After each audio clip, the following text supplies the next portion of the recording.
I'm Ethan. I was a history grad student until I woke up in Great Liang. Now I'm a poor scholar who can't even afford a meal. Talk about a brutal start.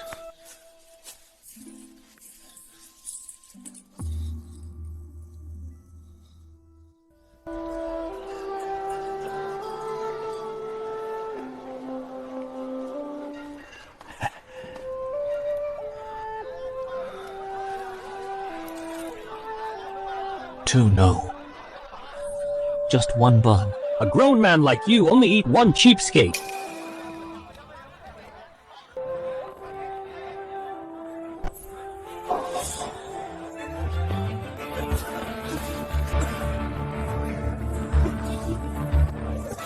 Poor scholar!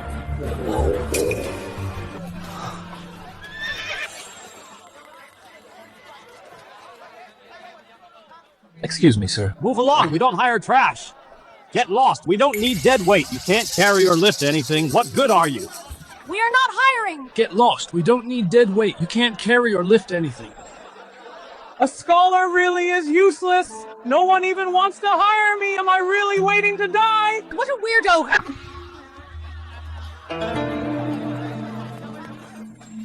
Sir, thank you, sir. Please spare some change. Thank you, sir.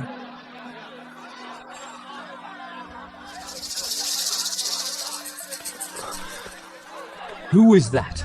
Why is he giving you money? That's Samuel, the richest man, the greatest philanthropist. Back off, earn your own money. So here's Samuel. August 19th, year 12 of the Radiant Era. He'll be executed along with his whole family for funding the army. The richest man in the world and the poorest me are both going to die. If I save him, I'll be defying the Emperor. If I don't, we're both as good as dead. But as long as I'm alive, there's still hope.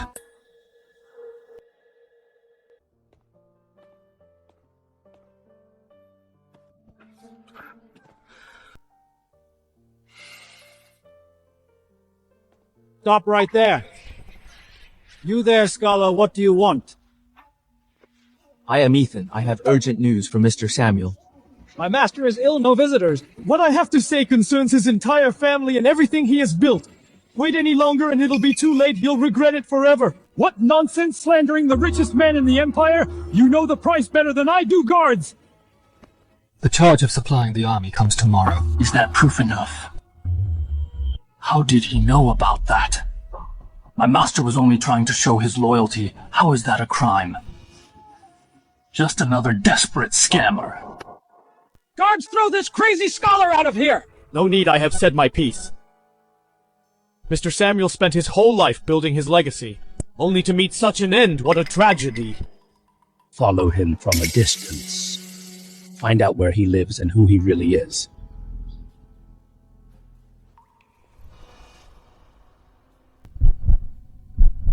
Only 12 hours left. What do I do? What else can get me to meet Samuel?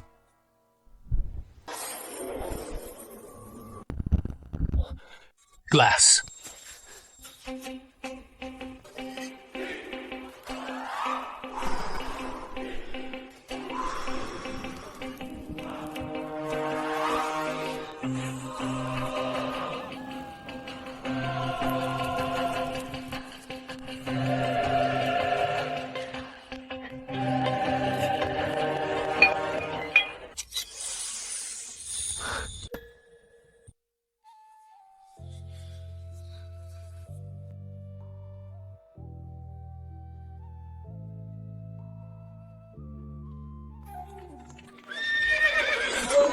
How dare you? Who are you? What's going on? Master, it's a poor scholar. He came yesterday to see you. You insolent fool. How many heads do you have to risk like this? Get lost! I am Ethan. I'm not here to cause trouble, but to offer Mr. Samuel a fortune. And a chance to survive. Let him in.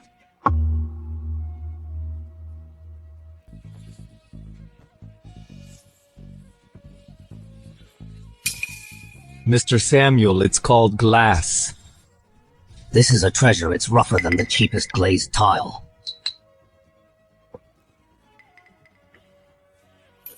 Did you make this? It's impressive, but it won't save your life. How dare you spout nonsense in front of the master? You brat! You know what happens if you curse me? I could crush you like an ant.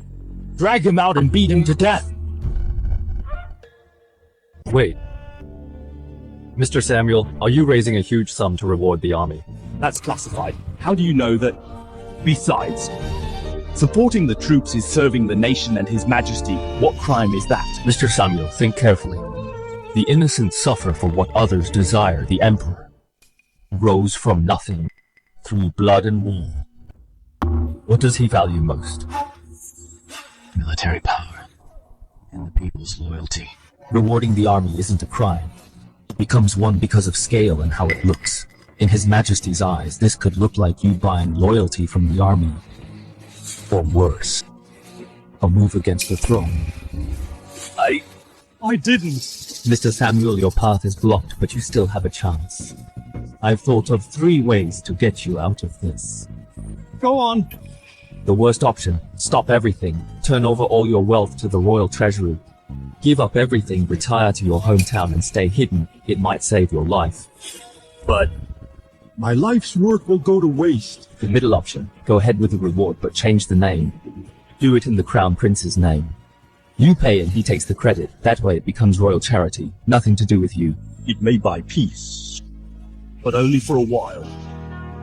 One wrong move later and the Shen family will still be the biggest target. The best option could multiply your wealth tenfold within 10 years. But even if it grows tenfold, what gives it real standing? What makes it last? If you trust me, I'll stake my life on it. With everything I know, I'll get you out of this. And turn you from a man they can push around into someone even the Emperor has to deal with. I'll make your name last for generations. Master, bad news! Officers from Jing Prefecture are here.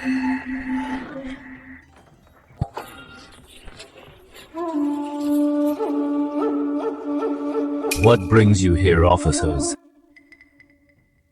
By order of the prefect, we're here to bring in a scholar named Ethan for questioning. He is my guest. What has he done? Someone reported him for spreading rumors and stirring trouble at your door. Officer, shouldn't there be a warrant? May I take a look at it? I've been on duty for years and I've never met a suspect asking for a warrant. Poor scholar, can you even read it? Listen, what I say is the prefect's order, and that is the law. Keep babbling and you'll get 20 lashes. You are abusing your power. Mr. Samuel, are you trying to protect a criminal? Then you'll suffer too. I may not be much, but I know the law. You said the prefect's word is the law, right? Then I'd better see that warrant myself to learn how the prefect's law differs from the law of Great Liang. You...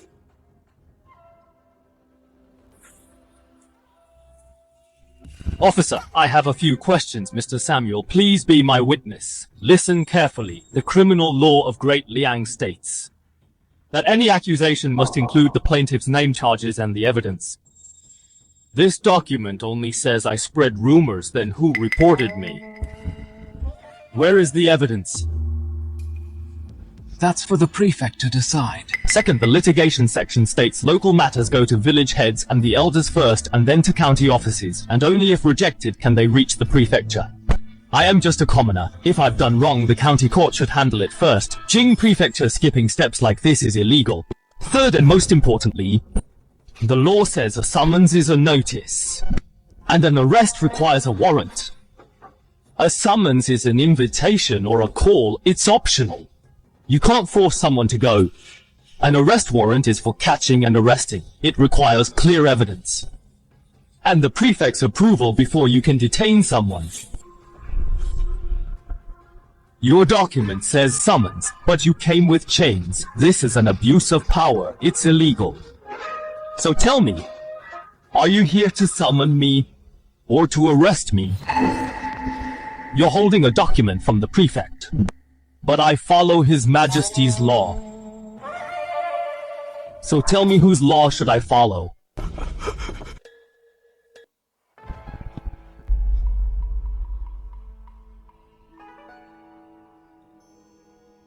Please inform the prefect to summon or arrest anyone. He must follow the laws of Great Liang. Otherwise, I don't mind visiting the censorate to ask the imperial censors whether it is the prefect who rules Jing City or the laws of Great Liang. I wouldn't dare! I wouldn't dare!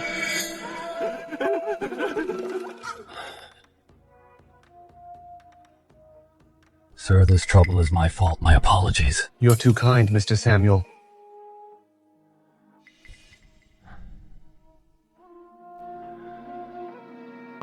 I didn't recognize your brilliance. I almost missed a master like you. Please save me. Save my entire family. Mr. Samuel, please stand up. We're in the same boat now. No need to be so formal.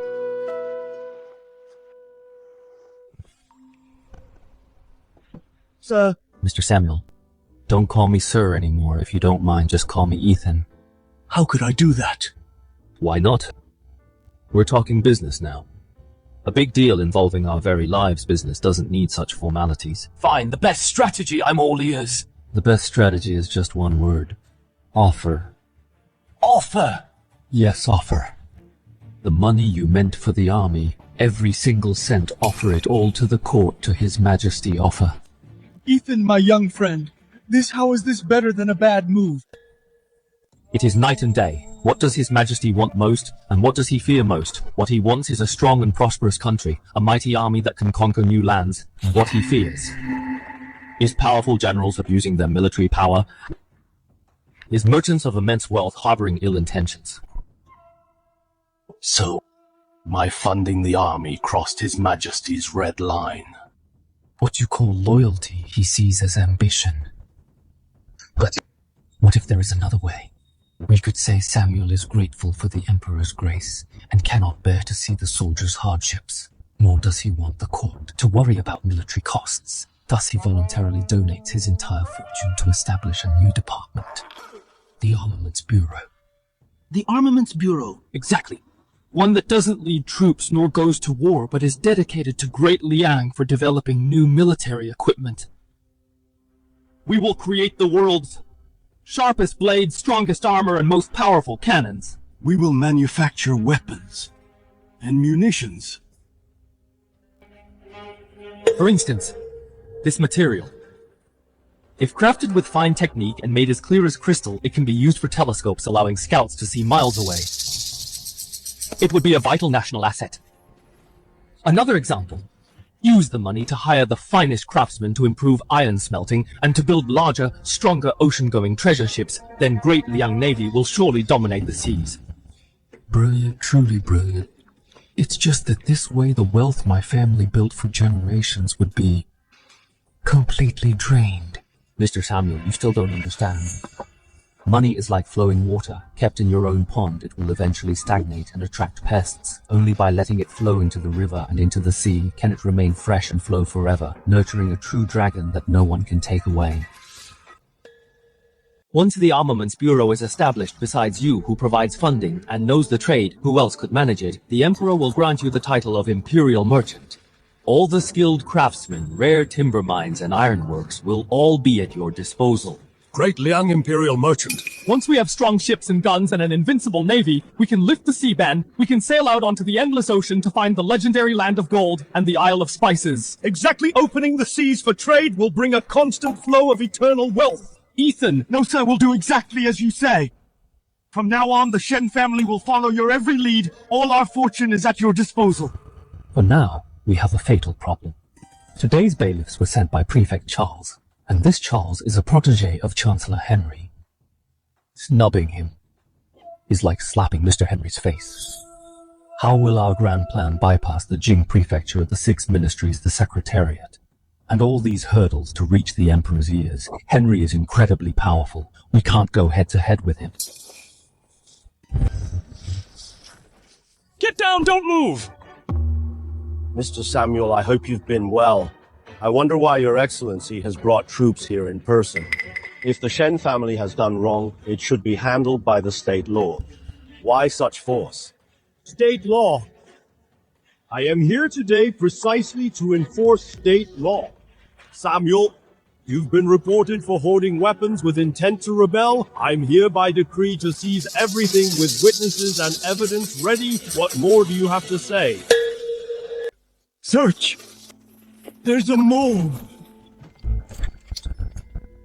Samuel, you have too much money, so much that the Emperor and Mr. Henry can't even sleep. Arrest the entire Shen family. Throw them into the Imperial prison. All assets are to be seized. Anyone who resists, kill them on sight, kid. You know state law quite well, huh? Too bad. This city is my territory. I am the law. Once you're in the dungeon, I hope your bones are as tough as your mouth. Mr. Charles, have you ever wondered how these things got in here and how they were found? Stop being cryptic. You're just stalling. I'm not falling for it. Take him away. How do you know who actually set the stage for this play? Who is the lamb to the slaughter?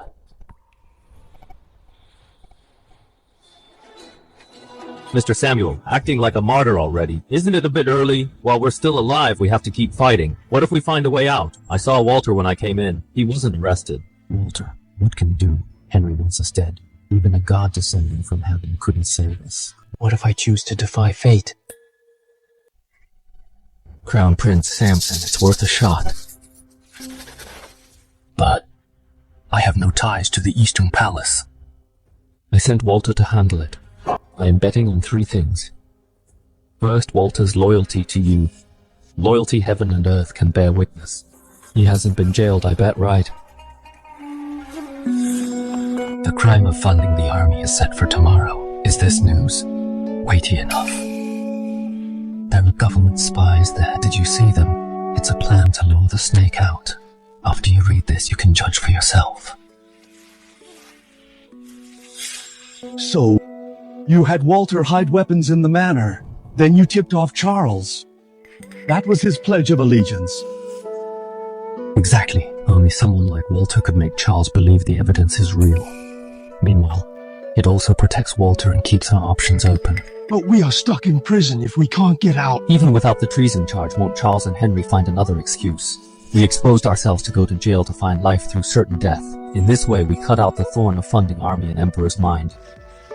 Go on. Second, the goodwill earned from your family's charity.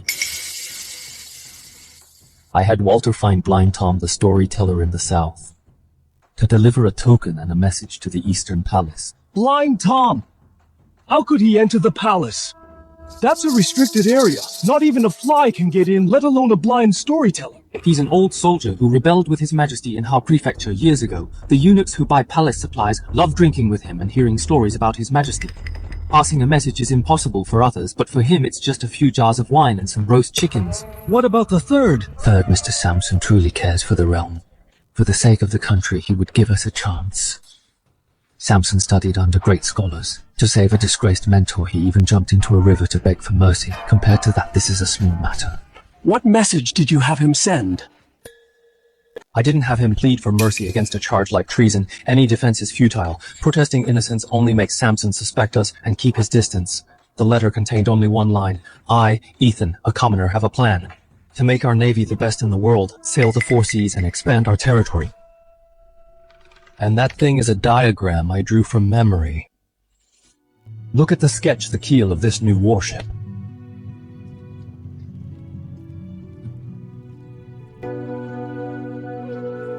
These pickles are so mushy. Why are they spoiled again? Eat it or leave it. You won't starve. Still think you're the richest man. You're just a prisoner. You only deserve spoiled food. Hey man, interested in the secret recipe. I've heard you spread rumors and fool people. I don't believe your nonsense. Bro, it's no big deal. I just know how to make the pickles crunchier. The minced meat is a bit dry, but it's still meat, Mr. Samuel. Eat up to have strength for the journey, whether it's to the afterlife or to the heights of power. They're here, let's see if it's the road to glory or the road to death. Which one of you is Ethan?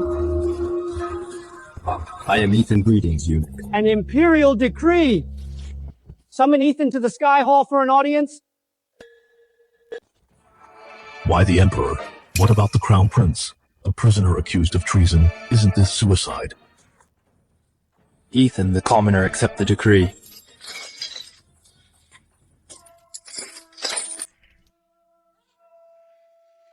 Put on these clothes. Follow me. Master Samuel, wait for my return. Kid, you've got guts before His Majesty. Know what to say and what not to say. Sir, I'm going not to clear my name, but to offer a strategy. If it fails to strengthen the nation, take my head.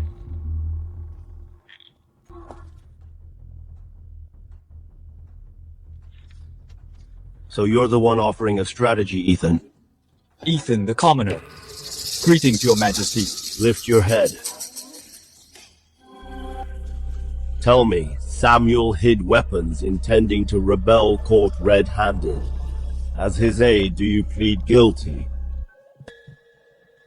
Your Majesty, Samuel has no intent to rebel. I'm also innocent of any crime.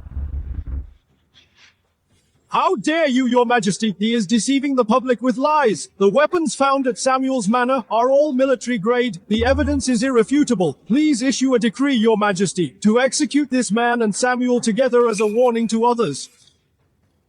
We concur, Your Majesty. Your Majesty, right and wrong is not determined by words but by physical evidence. What evidence do you have?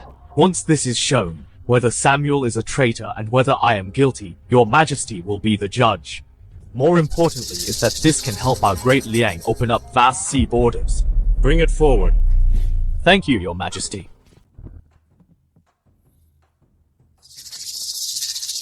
What is this? Your Majesty, this ship is called the Wavebreaker. I am so bold to ask Your Majesty, is our Great Liang Navy still plagued by pirates?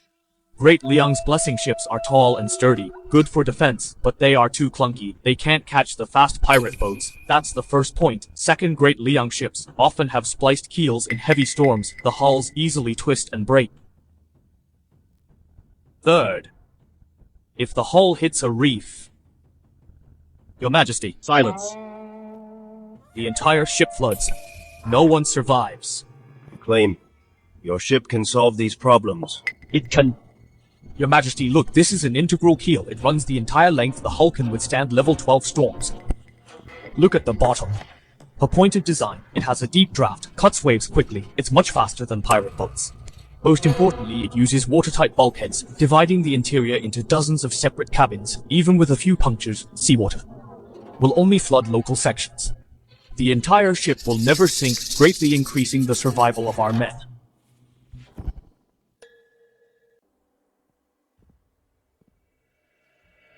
This vessel, was it really funded by Samuel and designed by you? Your Majesty, it was. Master Samuel once said, all his life's wealth came from the people, so it should serve the nation. He is willing to give his entire fortune to build an invincible navy for you, to wipe out the pirates and show Great Liang's power to the world, and I simply have a knack for engineering, turning his loyalty into reality. A man willing to risk everything to build ships for the country, who put his heart and soul into this national asset. Would he hide crates of rusty armor just to rebel? Fine! Well said, spending everything for the nation, Charles. Tell me, a loyal subject who serves the people, a brilliant talent like this. In your Jing prefecture, how did they become traitors? Your Majesty, please calm your anger. I have failed you. Hear my decree. Samuel's loyalty is commendable. He is pardoned. Reward him with 1,000 gold pieces. To honor his contribution, Ethan is exceptionally clever. For presenting this treasure is promoted to Imperial Scholar, receiving a 6th rank salary under the name of Gemera to serve at the new Gemera Mint to oversee naval affairs. I thank your majesty for the grace. Gemera Mint will be led by Samuel to oversee the building of new warships. The Ministry of Finance, the Ministry of War, the Ministry of Works must cooperate fully. Whatever is needed, funds, food, and craftsmen, shall be allocated with priority.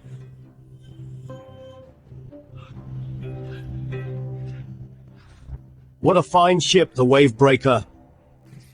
To claim the sea as our border, to use ships as our steeds. My empire should not be limited to this land.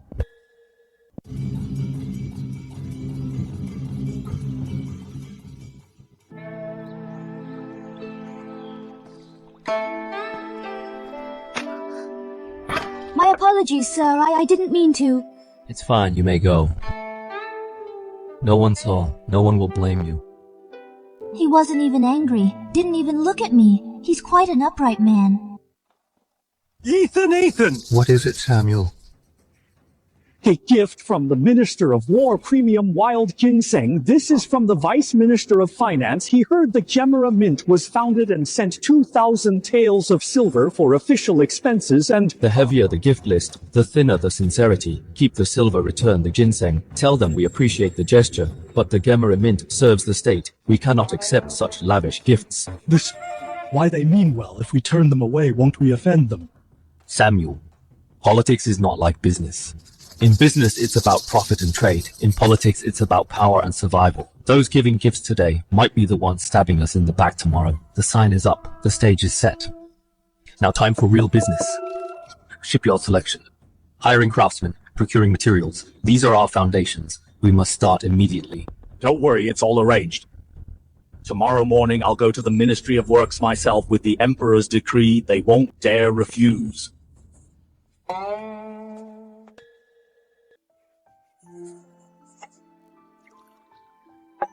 Can you understand this? No, I just find it interesting. These are shipyard blueprints. If you're interested, you can learn to design them yourself. You're willing to teach me, sir. A woman. A maid. What's wrong with being a woman or a maid, as long as you're willing to learn? Being studious makes you a good student.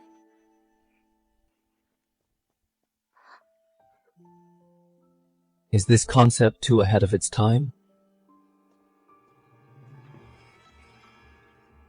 Hit a wall. More than that, it's absolutely outrageous.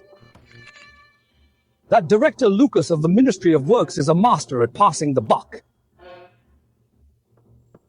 Mr. Samuel, you may not know this premium hemlock wood is for building frontier fortresses. Border defense cannot be delayed. Tung oil. Unfortunately, it was shipped to East Region yesterday to maintain naval warships. I slammed the Imperial decree on his desk. Guess what he said? He said, a decree is a decree, but rules are rules. I also want to do my best for the Gemera Mint, but the warehouse is empty. I can't conjure it out of thin air. They're all slick bureaucrats. It's not worth your anger, Mr. Samuel. If official channels are blocked, then we'll go through private channels. I don't believe that even with my money, I still can't buy what I need. I'll have Walter go personally. In this city, no one dares to snub the Shen family. So, Morty and Prime Trading, they shook their heads at Gemera Mint, saying everything's reserved for the government. Celestia Tung Oil is closed to visitors. The Ironmongers, they tripled the price. Full payment up front, delivery in 3 months. They are in cahoots, working hand in glove. Henry's cronies, treacherous scoundrels. Master Samuel, watch your words. It's over. We're finished. Forget finishing on time. We can't even start. Ethan, think of something. You must have a way, right? Rest for now. Let me think on this. Ethan! It's urgent! Why lock yourself in? 10 days left till the first deadline. Never mind ships, we don't have a single log. If we fail, this is us losing our heads for fooling the Emperor. What else is there cheap and common that replaces wood and stone as building material? Cement! I can make cement! Our Gemmer Mint is likely doomed. No kidding, heard they crossed Minister Henry in this city who dare sell to us. What a pity, Master Samuel, such a vast estate ruined by young Lord Ethan.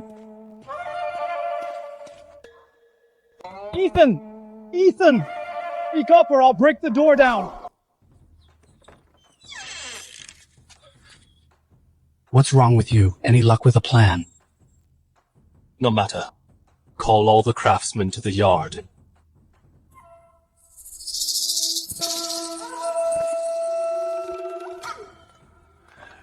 I've called you here to witness something.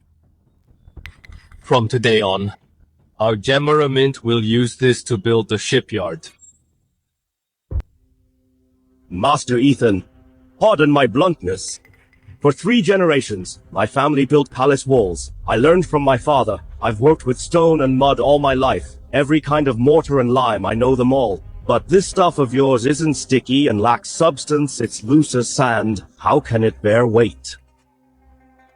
Building a shipyard with this, let alone mooring warships, I fear it'll collapse with the wind. This is no joke. You're risking Great Liang's foundation. Even worse, you're gambling with our lives.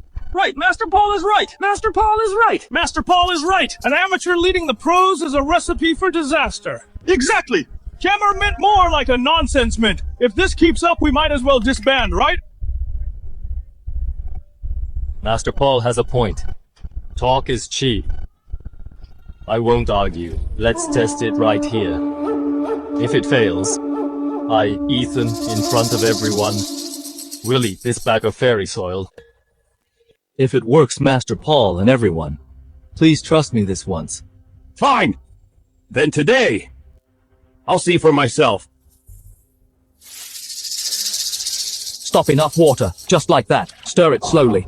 This mud is way too watery. It's just like porridge. How can we build a wall? Exactly. It's not sticky at all. Bricks will just slide off.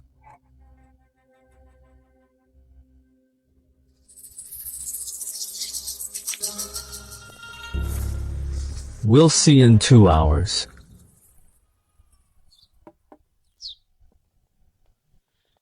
Master Paul, go ahead.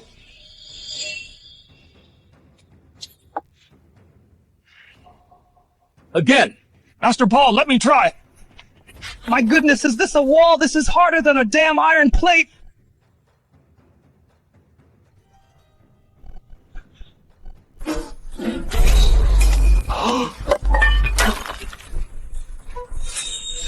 Young Master Ethan, I've built walls my whole life, but only today I realized they can be built this way.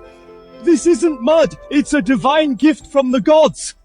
Divine Master, please accept my bow. A miracle. This is truly a miracle. Our Great Liang, no, our Shen family is producing a true dragon. I'm just benefiting from the times, but your craftsmanship is what's truly admirable.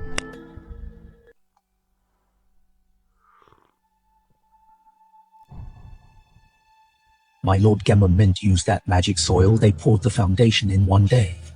At this rate, within half a month the stone dock will be finished.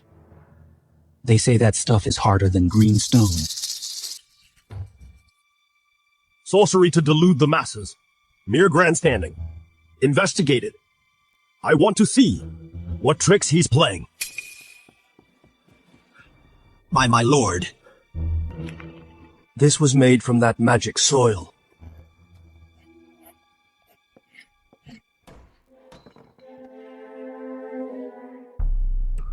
Since magic can't be countered, we'll use mortal means.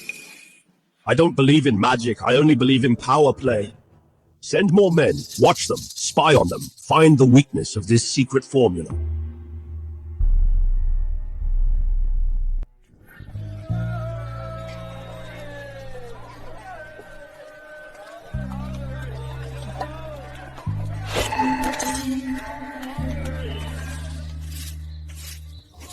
Master, this is the design I drew based on your teaching.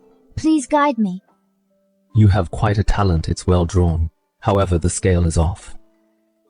I'll give you a construction journal. You can study it yourself. If there's anything you don't get, ask me anytime. Great, thank you, Ethan. This is a gift of thanks.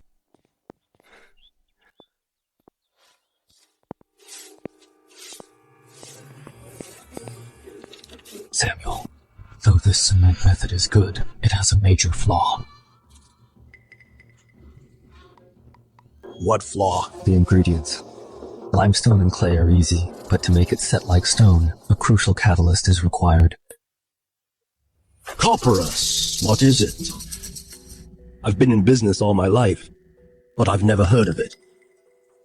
This is an associated mineral grayish-blue in color. It looks ordinary, but it's the key to turning stone into gold. When firing cement, grind it into powder and mix it in a specific ratio for it to work. If it's off by even a fraction, all the effort will be in vain and the god soil will be just a pile of waste. I've checked the minerals in Jing Prefecture. The yield of copperas is extremely low. Only these few barren hills produce it occasionally. Our stock is almost gone now. If we don't restock soon within 10 days, the Gemera Mint will have to stop production. What should we do then? I'll send men right away to buy up all the copper of stone in those hills. That's the only way. Remember, not a word of this to anyone. It's the lifeblood of the Gemera Mint. If anyone finds out, the consequences will be disastrous. I understand. I understand. Out, out, out! That's quite a courtyard sweep. Get lost now!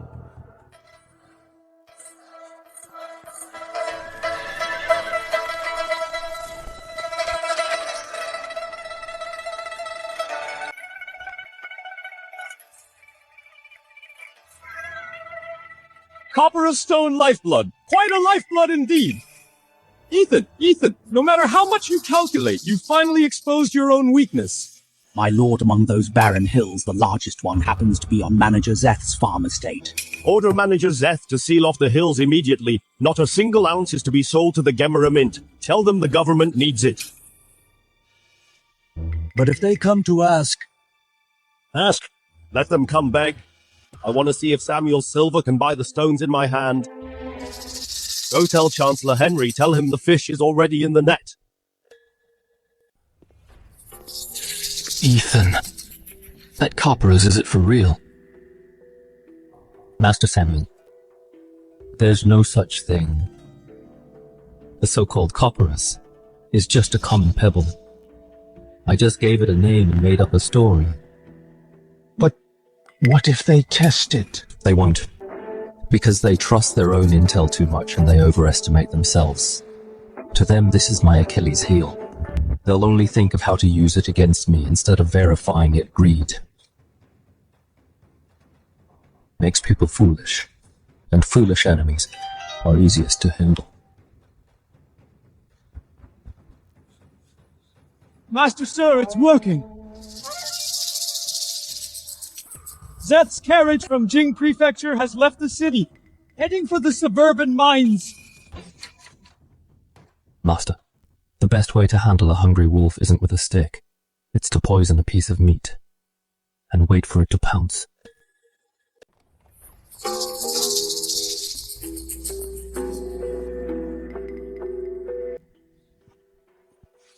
Master Samuel, hope you've been well. You've lost quite a bit of weight. Lewis, a rare guest indeed. Master Samuel. Oh, don't say that. Here in Jing City, we cross paths all the time. We're all on the same side, no need for formalities. I'm here to help with your trouble. Everything is in short supply in Jing City, especially what you need. The copperas, it's more precious than gold. My master went to great lengths at the official mines to set some aside for you.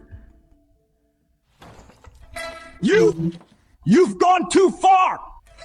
Gemera Mint serves His Majesty for you to actually extort me like this! We'll file an appeal with the Emperor to see His Majesty in person! Master Samuel, don't put it that way. Lord Zeth is taking a massive risk for you. These stones were taken from the armory.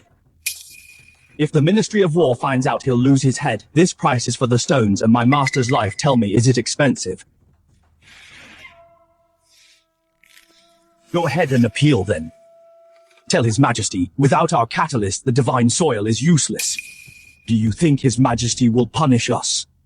Will punish you for deceiving the throne?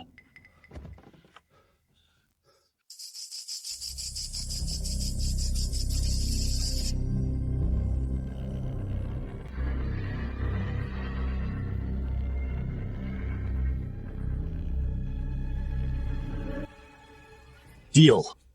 10 times it is. Master, why go through all this trouble? Acting. Just acting. That boy Ethan is incredible. How did he predict those bastards would say those things and do those things?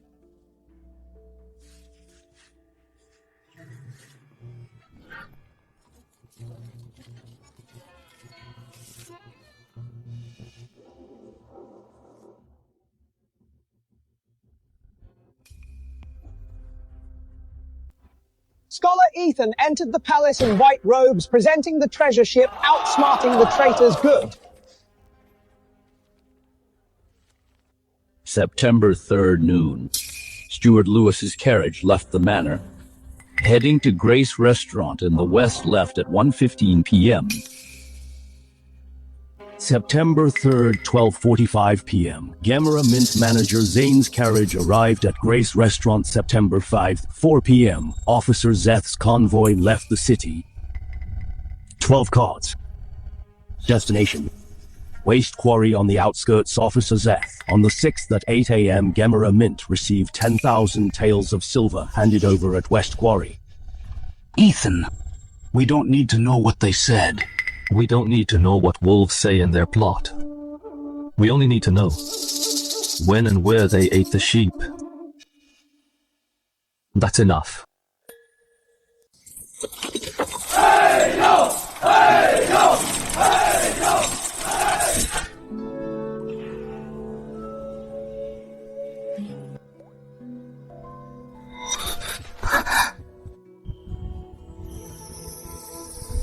Ethan, are you there?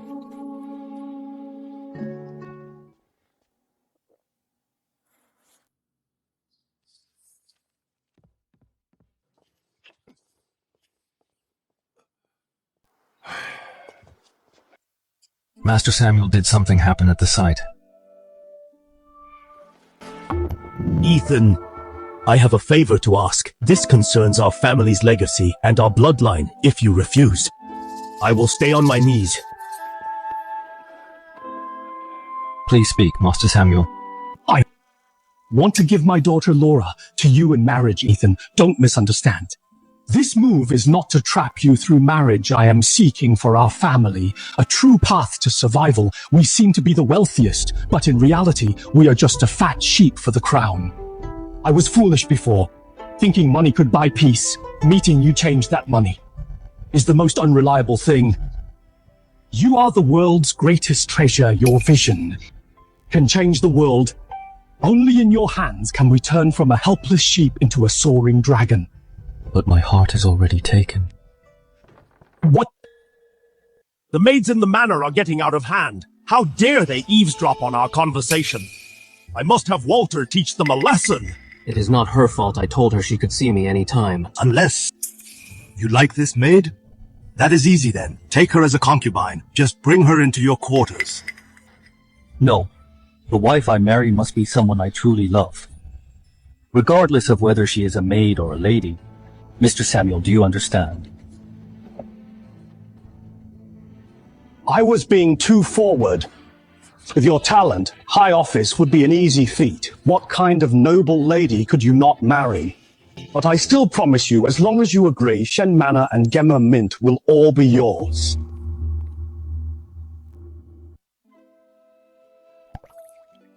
Were you bullied? Tell me about it. Why do you not want to marry my lady? How is she inferior to your sweetheart? Although I have never met her, I have heard she is the most talented in Jing Prefecture and exceptionally beautiful. Then why do you refuse? Is she even prettier than my lady? Yes, she is the most beautiful in my heart. What are you doing? Let me go. Don't you understand yet who the one I love is? You, me. I'm just a maid. Besides, you don't even know my name. I know you are gifted You catch on quickly. I know you speak up for justice, as brave as any man. I know you have a brilliant and pure soul that is more important than anything. Won't you ask my name or where I live? When you are ready to speak, you will naturally tell me. My name is Laura Master Ethan, remember it well.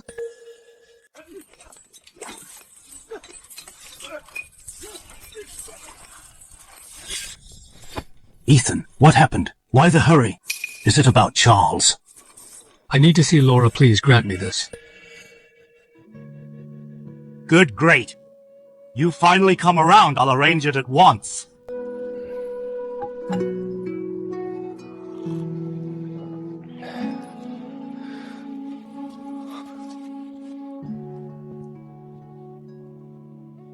Laura, greetings, Mr. Ethan. Blessings, Father. Ethan, greetings, Ms. Laura.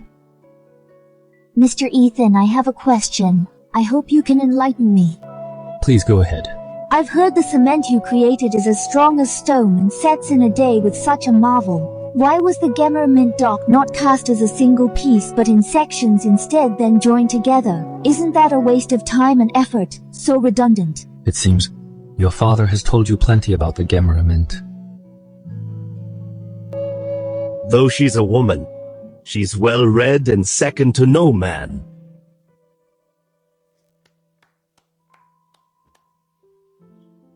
Indeed, there's something you should know. Casting as a single piece may seem faster, but it poses endless risks. The dock is massive, and the foundation bears uneven stress. If any part sinks, it will crack entirely and be completely ruined. Therefore, casting in sections ensures even pressure and distributes the weight. Joining them with joints between each section leaves room for expansion. Even if there's a shift, it won't damage the structure. It may seem slow, but it uses flexibility to overcome force, keeping the dock safe for centuries. Brilliant! I never understood this, but after Ethan's explanation, everything is clear now. My father often says, you have world-shaping talent capable of stabilizing the nation. But I feel that what you hold in your heart is something greater than this world, the vast sea and stars.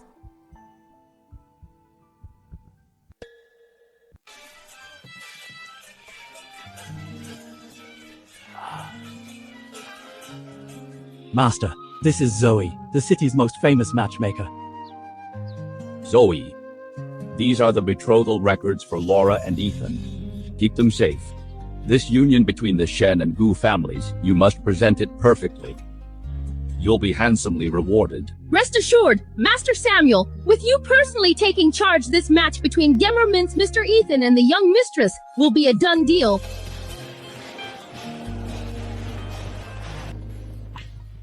Have you heard Mr. Ethan is marrying the tycoon's daughter? For Samuel to deliver the gifts himself, that son-in-law must be something special.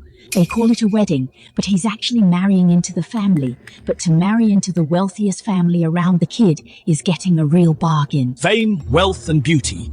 Talk about hitting the jackpot. Ethan, do you really think all the luck in the world is yours alone to keep?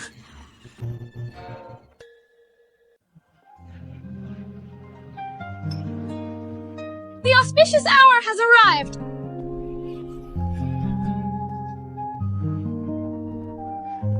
First bow to heaven and earth!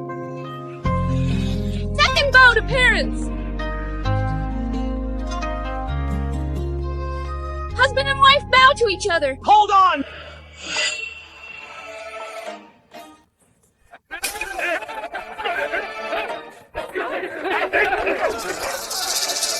You Ethan! You ungrateful scumbag! How dare you get married here!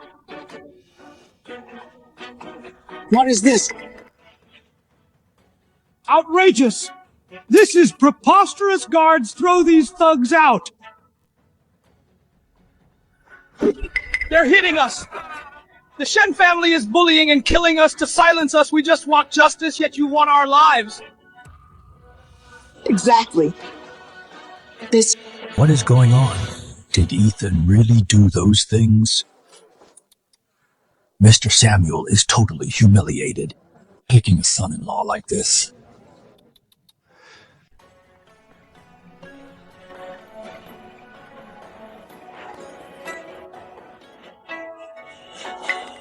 You gigolo! You seduced my sister and stole our money just to climb the ladder with the Shen family! Today, if you don't give me an explanation, I'll kill myself at the gate of Shen Manor!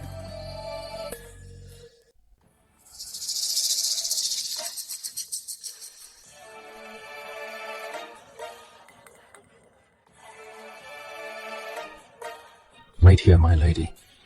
I will handle these buzzing flies. Stop playing dumb if you don't pay up today. Forget about the wedding.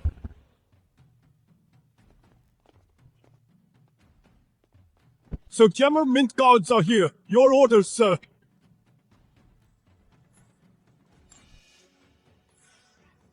Guards, just what I was waiting for. Everyone, today is my big day. I didn't want any blood spilled. But, since unwanted guests are here, ruining the mood, if I don't put on a good show, I would be a poor host.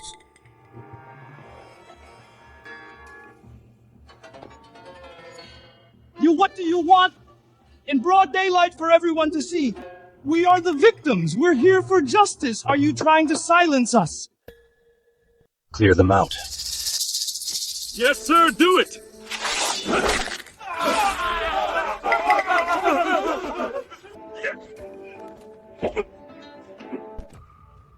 Today is my master's big day. You gutter trash. How dare you show your faces here in your next life? Try to be born better.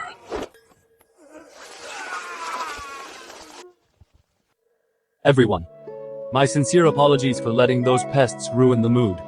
Please forgive the disturbance. The auspicious hour hasn't passed. Let's continue. Yes, yes! Bow to each other! Lord Charles, thank you for coming today. A toast to you.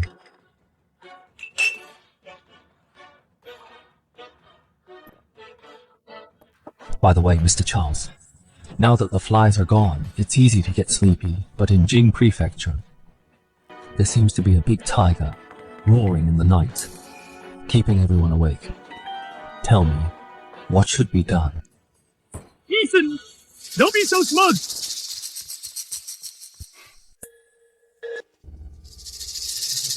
Your Majesty, I have a petition.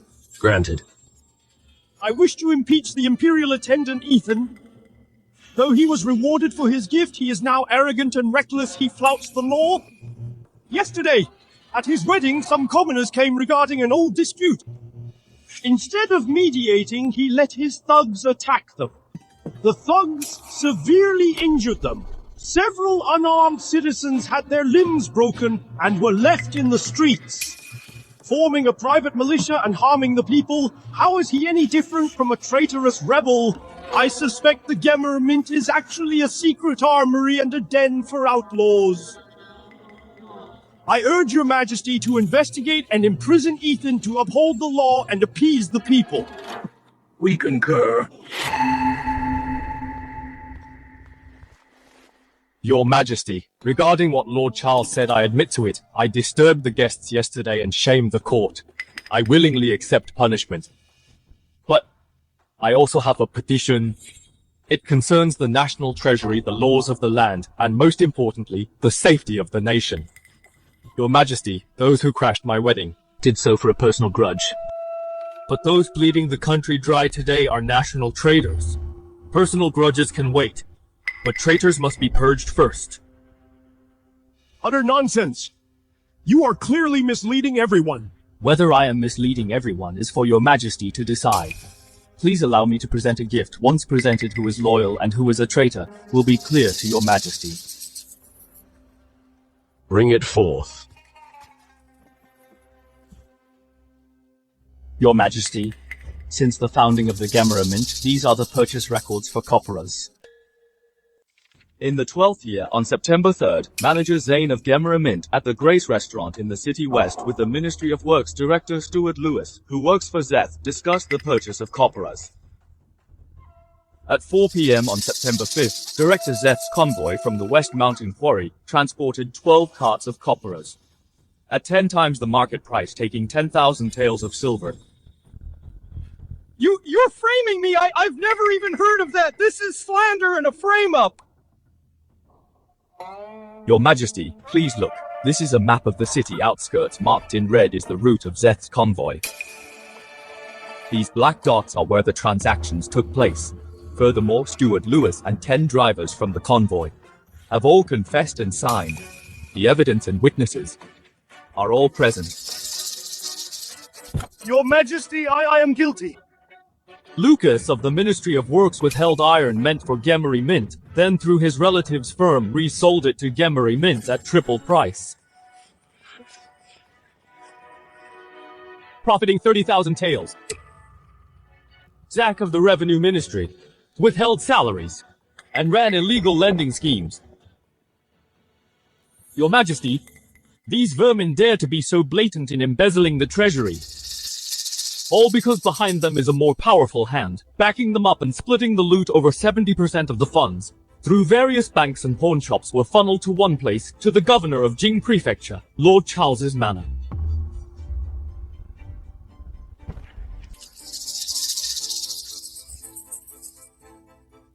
Good!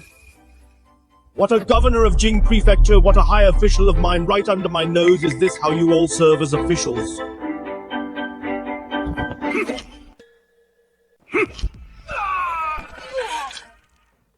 I asked you to govern the regions, and you gave me nests of greedy rats. I told you to care for the people, yet you prey upon them to feast on their flesh and blood. Guards! Here!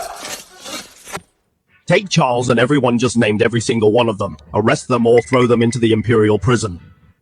Use any means necessary to make them talk. I want to know who else is behind them. As you command. Mercy, Your Majesty! Take them away! Mercy, Your Majesty! I'm innocent. I've been framed. Ethan, you will rot in hell! Rot in hell!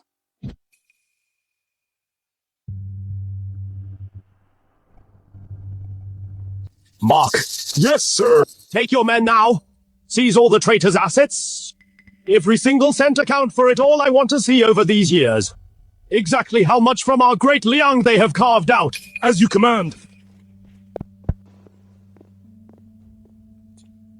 Young master, I fear we've stirred up even bigger trouble. Chancellor Henry, no. The big trouble has always been waiting for us. We'll take the fight to him. Your Majesty, I'm reporting back on the asset seizure. Here is the list.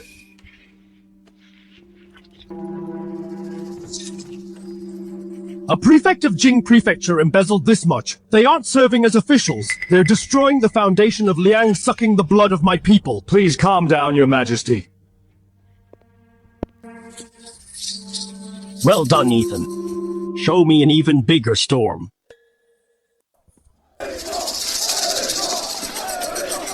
The Blackguard seized Charles and his cronies. The Ministry of Revenue is auditing the accounts. Everyone is green with envy.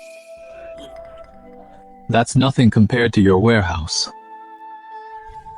Seriously though, we made Henry lose a major ally. What is your plan next? I'll face it as it comes. There's always a way. I'll protect you and Laura and the Shen family. Your Majesty, Henry is guilty. Please punish me. What crime have you committed? I was negligent in my recommendation. I misplaced my trust, leading scum like Charles to hold high office and exploit the people. This is my first sin. Old fox. What a performance, taking a step back to advance. I failed to spot the traitors early, allowing the imperial laws to be used by corrupt officials for profit. This is my second sin. I've failed Your Majesty's grace and the people's trust. I beg Your Majesty strip me of my chancellorship and throw me into the imperial prison to share the same fate as Charles, to appease the people and uphold the law. Your Majesty, I as a sinner should not speak of state affairs, but to prevent villains from harming the court, I dare to report several others. Your performance is better than a movie star's. The Ministry of War official! Landon stole military rations to sell for profit. Max of the Court of Judicial Review took bribes and bent the law. The Ministry of Revenue Milo. The Ministry of Rights. Wayne. Your Majesty, have mercy, spare our lives. Chancellor Henry, please rise. To err is human, no one is perfect. You were negligent in your oversight, but you put justice before family. Your merits offset your faults. I cannot allow my loyal subjects to lose heart. Cutting his losses, how cunning. Imperial tactics, a clever move for balance. This matter ends here. Those you reported will face a joint trial. As for you, 1 year's salary is docked. A small warning. Keep an eye on these officials for me. Don't let me down again. I thank your majesty for your grace. It seems dealing with Henry completely, that cunning fox, will require more effort. Ethan's talent is truly a pillar of the nation. Father said, if not for Ethan this time, who knows how many rats would be draining the treasury. This is a top merit. By mandate of heaven, the Emperor decrees Imperial attendant Ethan Brave and Wise rooting out traitors, great service rendered awarded 1,000 gold taels, and 100 rolls of silk ordered as overseer of Gemery Mint to lead all affairs. Gemery Mint is vital to the state, benefiting the nation and people, titled Royal Merchant, managing all maritime trade, allowed a private fleet to recruit soldiers. No more than 500 all Gemery Mint products are royal tributes exempt from all taxes by imperial decree. Your servant. Ethan thanks your majesty for your grace. Ethan. A meteoric rise with a bright future ahead. Master Samuel, treat him well. The Shen family shall receive great honor. Father once said Samuel is a natural at business, but as a man, he lacks a bit of shrewdness. Thanks for the advice, Your Highness. Samuel will take it to heart for Gemery Mint, and for our Liang dynasty, I will give my all until my dying breath.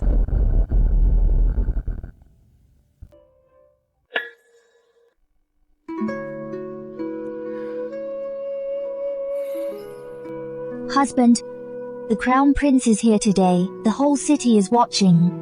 In the last 100 years of our family, you are the highlight of it all. Shen family or Gu family, from now on we are one family. Husband, today's rewards, though a blessing from the Emperor. I can't help feeling uneasy. Why are you uneasy? The tallest tree catches the most wind. Your reputation is growing and the Emperor trusts you. I fear you've become a thorn in Henry's side.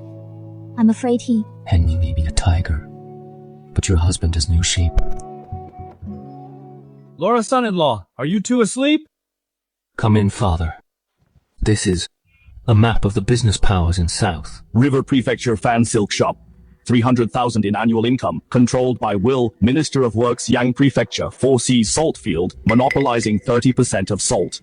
It's actually Henry's brother-in-law's business. Hang Prefecture Tong Water Transport controls 70% of the canal's ships. Salt, tea, silk water transport. The most profitable trades in South, 70% are in Henry's hands. The salt industry is his lifeline. He uses it to feed his cronies and buy local power, a mountain of wealth, when I was young. I also tried to enter the salt trade, but I ran into pirates as soon as I set sail, losing both ship and cargo. After returning to shore, I was even framed for smuggling salt and thrown into prison. So, father, you want to take his salt? No, I've thought about this for a long time. Spent half my life mapping out this web just to help you avoid him and his cronies. He's a wall of iron. We can't afford to cross him. But what if he doesn't let us avoid him? What if he uses this web to slowly devour the Shen assets? Husband, father, look.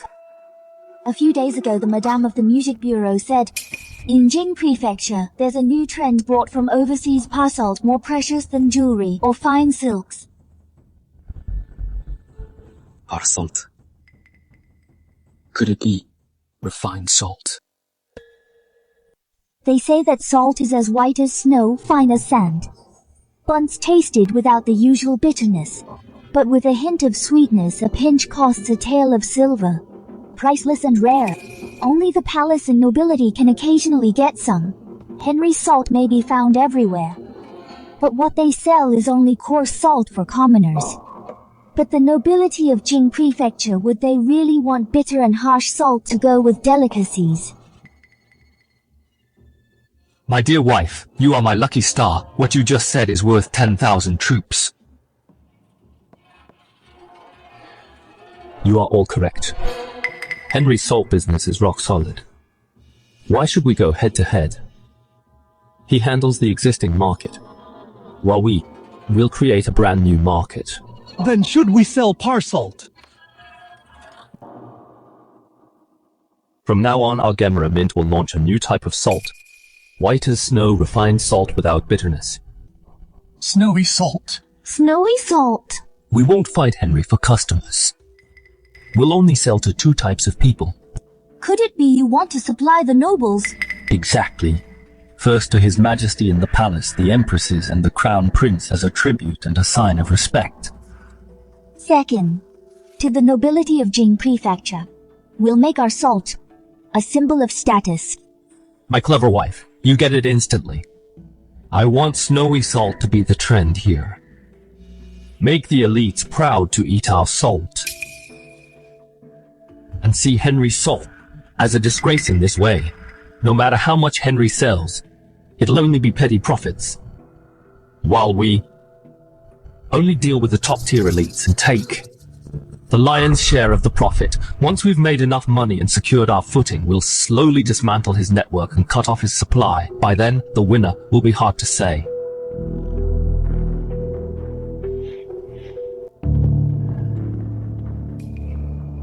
My dear son-in-law, it's a brilliant plan. But there's one major obstacle. Salt is a government monopoly. Selling private salt is the same as treason. We don't have a salt permit. Open! Show it! 1236, small Mr. Quaid. Much obliged, you owe the casino 200,000 taels. It's time to pay up. Gone. All gone. I heard this Mr. Ethan has won a full 300,000 taels. This pretty boy, is he really that good?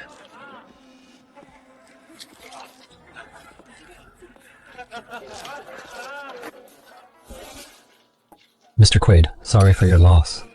Mr. Ethan! Mr. Ethan! Save me! You're the god of gamblers! Please lend me some money, just 100,000! No, 50,000! I'll definitely win it back, I will! We're total strangers. This isn't quite right. Besides, I never lend money to gamblers. Sir! If you help me, I'll do anything! I'll work like a slave, even be your dog! Forget it. You're a poor soul. I won't lend money. But I can bet with you one more time. How do we bet? I heard that your family has an old piece of paper. I'm not interested in money. I just like collecting strange old things. How about this? I'll put up 200,000 taels to bet against that paper of yours. If you win, take the money. If you lose, that paper is mine. What do you say? Which paper did you mean, sir? I think it's a permit related to your family's salt business. I heard the seal is quite unique, so I want to play with it. The salt permit. All right, it's settled. I brought it. What are we betting? Boss, let me borrow your dice cup. Let's skip the fancy stuff. Just one round. Highest roll wins. How about it? Deal. High it must be high! Mr. Quaid, after you.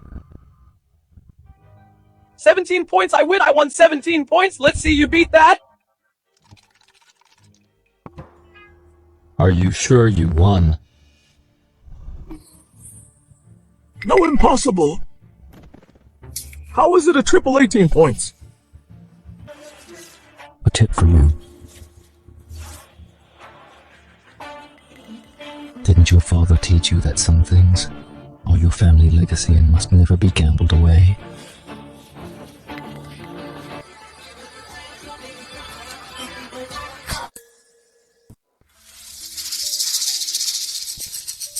Watch the ratio of salt and water.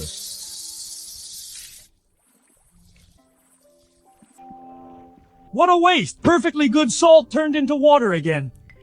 I know you're full of ideas, but this isn't it a bit of a joke? Using black charcoal and dirty sand to filter salt water, is it still edible? Unheard of. This is nonsense. Salt is the king of flavors. It abhors filth. How can you ruin it like this? Father-in-law, be patient. Do as I say, pour the salt water in. Slowly. What's going on? Black charcoal and sand can actually clear the water. Salty, it's still salty, but the bitterness faded a lot. Those burnt plant ashes, take some, dissolve them in water. The clear ash water, pour it into this salt water. What, young master? Absolutely not! I've made salt my whole life. Never heard of such an unorthodox method. If salt water touches such filth, even gods can't save it. Yes, young master, think twice! Father-in-law, do you trust me? Trust him! All of you get up! Didn't you hear my son-in-law do exactly as he says? If anything goes wrong, I will take full responsibility.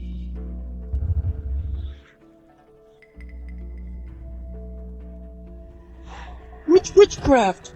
Son-in-law, how does this work? Just fighting poison with poison, also known as a chemical reaction. What is a chemical reaction? The bitterness in the brine comes from some invisible impurities. And plant ash water happens to turn these impurities into visible sediments. This way, they are completely separated.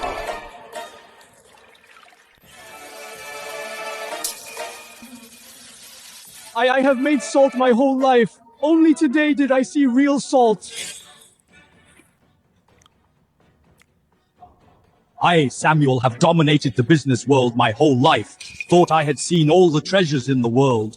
Only today did I realize that salt can be so beautiful, like a work of art. Father-in-law, the heavens are bound to change, you see.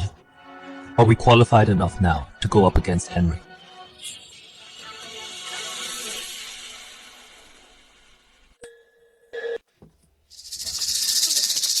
Royal tribute is Samuel out of his mind, putting the word royal on his goods. Does he have a death wish? A few days ago, he took in a new son-in-law. Must have messed with his head. Salt is salt. How fancy can it get? Just wait and see. If the Shen family doesn't take a hard fall, I'll eat my hat. The salt business is a dangerous trade, not something an amateur can touch. Everyone, today our shop opens, but we aren't selling anything. First I'll show you all something extraordinary.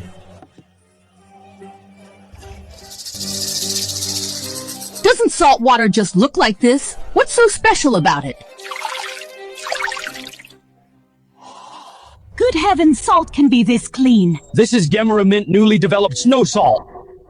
It has gained His Majesty's approval and is listed as a royal tribute for our opening today. To let everyone in this city have a taste, it is specially approved for public sale. The price, compared to premium green salt, is only 30% higher. With this quality, only 30% more. It would sell even at triple the price. However, the crafting process is complex, so production is limited. Today, the 3 Shen family salt shops will only supply 300 pounds.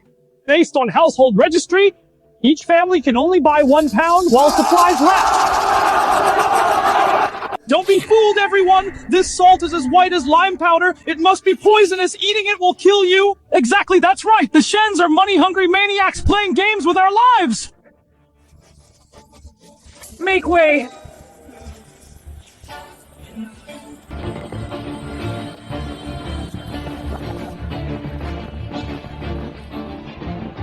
A miracle! It's truly a miracle! Using this salt in dishes leaves no bitter taste. Instead, it brings out the natural flavor of the ingredients. With this salt, the dishes at my restaurant can reach a whole new level.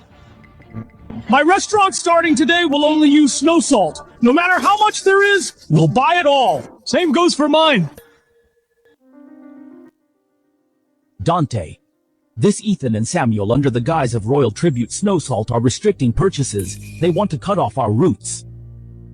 My salt shops in Jing City have been pushed to a dead end. Why panic? Jing City is too small after all. He can make some waves but can't overturn the South. Pass my orders. From tomorrow on, all salt pans in the south. Halt production. All water transport will be blocked. I want to see how long his little snow salt can sell. Without a salt source, let's see what he uses to feed Jing City and its giant appetite. Sorry, snow salt is sold out. It's been 3 days. It's been 3 days. Why is it out every time I come here? Don't you want to do business? Calm down. Come earlier another day. Another day, I think this royal tribute signboard will ruin you sooner or later. My boss heard snow salt is often out and told me to stock up early. Unfortunately, you're a step late. Today's stock is sold out. Let me tell you, in 7 days, if our restaurant doesn't get snow salt, you'll pay triple as per the contract. Understood. Take care.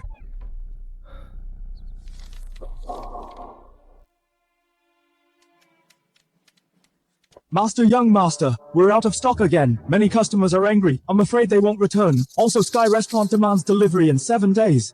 Don't panic. Once the stock arrives, production will catch up. Where is Walter? Why isn't he back yet? So the buyers we sent to the south, none of them have returned. What about others? The men returned indeed, but were beaten black and blue. No goods at all. In the palace. If His Majesty's tribute stops, we'll lose our heads. Mr. Dante, your move to cut them off at the source is truly brilliant. Truly brilliant. Even if Ethan were almighty and had the Midas touch, he couldn't make salt out of thin air. Without our raw salt, his salt is nothing. How did it go? Rest assured, sir. All 72 salt yards in the south have been notified.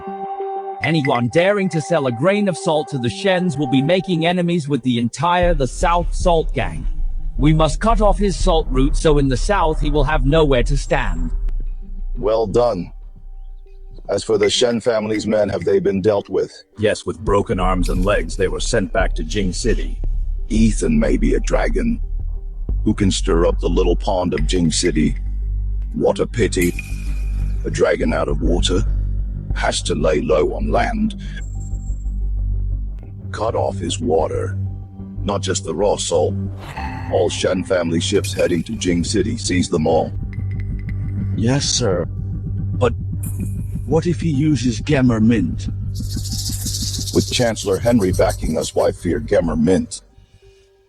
I'll ensure the Shens not only fail at salt, but their proud Gemmer Mint will also turn into a bottomless pit once his funds dry up and credit goes bankrupt. He'll kneel and beg me for a bite to eat. It's over. It's all over now. Sir, the salt merchants are in cahoots. We offered 5 times the price, but they didn't even bat an eye. Frank from Yang Prefecture even threatened, if the Shen family's men dare go again, it won't just be broken legs, they'll be drowned in the river on sight.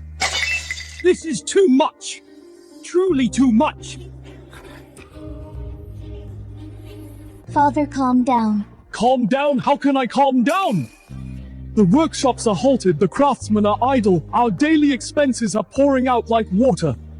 The shops can't sell a pound of salt and our reputation is ruined. This is tearing my heart out. Husband, are you out of ideas too? Who says I'm out of ideas? Father-in-law, dear, look at this. They blocked off the land. Why not get salt from the sea? No way. Absolutely not. Sea salt. It's not like I haven't tried. We'd have to enclose huge salt pans by the sea and rely on the sun to dry it out slowly. It takes too much time and effort. You might not even get salt in half a month. It's called mudflat sun drying. The master is right. Not to mention the low efficiency. Setting up salt pans is expensive, even if we manage to dry it. Sea salt is bitter and harsh. It has more impurities than green salt. It's completely inedible, let alone using it to make snow salt. Who said anything about using the sun? We won't dry it instead. We boil it. Boil? How much firewood would that require? Wouldn't it cost more than drying it? We'll buy or lease a fleet of ships. Then from nearby or the north to buy coal. On the ships we'll set up huge iron pots and coal stoves. The entire fleet will be a mobile salt boiling facility at sea. This could work. Coal burns longer than firewood. Deep sea water is cleaner and more concentrated. Once we boil it down to brine and ship it back to shore, that one ship of brine could yield so much snowflake salt, the efficiency would be 10 or 100 times that of sun drying. Henry can block the South's land routes, but can he block this boundless ocean? But, good son-in-law, how much will this cost? To buy ships, to buy coal, to hire people. It's practically burning money. What if it fails? There is no what if. Father-in-law. Do the math. We bypass the most expensive land costs, bypass Henry's salt pans and officials, and directly from the unclaimed sea, we take exactly what we want. Our costs are just the ship's coal and labor, but the profit comes from the entire Jing City, and even Great Liang's premium market. It's a huge gamble. If we win, we break free from Henry's control completely, like dragons returning to the sea. If we lose, at worst, I'll farm in the countryside with you. All right, I'll take the bet. Damn it, I've seen it all in my life. It's just burning silver. My Shen family might lack anything, but never silver. I give you all our assets. Go all out.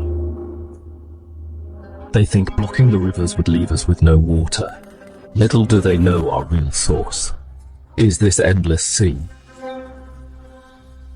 If heaven denies me, I shall take it myself.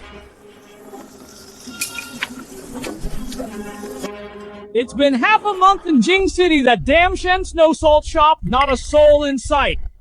I heard that old geezer Samuel got sick from anxiety. Serves him right. A silk merchant dares to steal our business. Reckless fool. Dante is truly brilliant. Cutting them off at the source sent that kid Ethan back to square one. I heard Gemmer Mint's shipyard has halted out of money. Gentlemen, the Shen family's fall is only a matter of time. Now we need to discuss the Shen family's shops, staff, and the shares of Gemera Mint, how to divide them. Bad news, sir, is terrible news. Stop howling, is the sky falling? The sky is really falling. An urgent report from Jing City.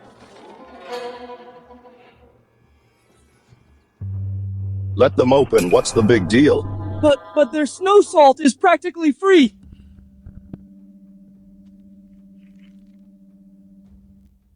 What do you mean practically free? Their snow salt is only 30 coins a caddy. That's the price of our lowest grade green salt. Impossible! Absolutely impossible! Where did he get the salt? Even if you took that old man Samuel and boiled him, you couldn't boil out this much salt.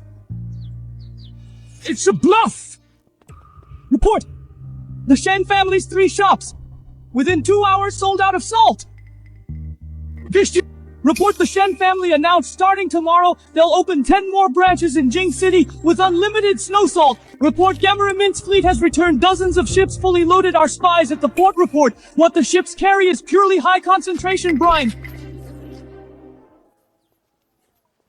Capital Times first issue is out. Extra. Latest expose.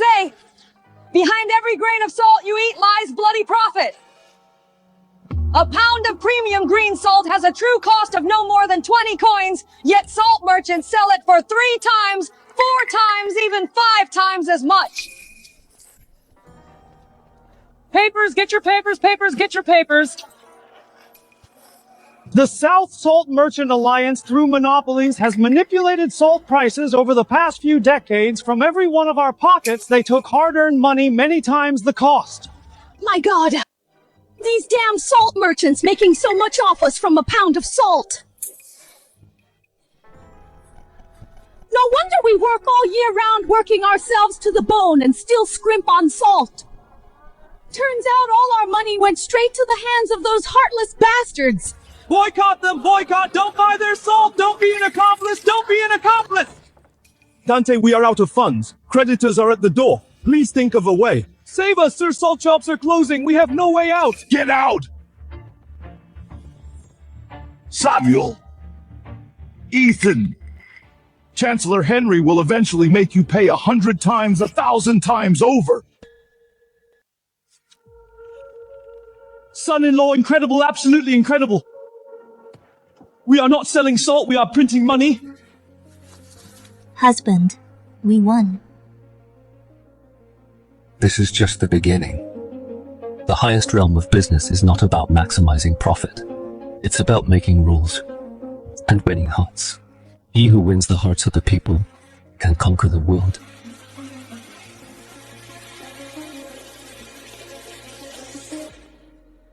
Sir, this letter was left at the door by a stranger addressed specifically to you.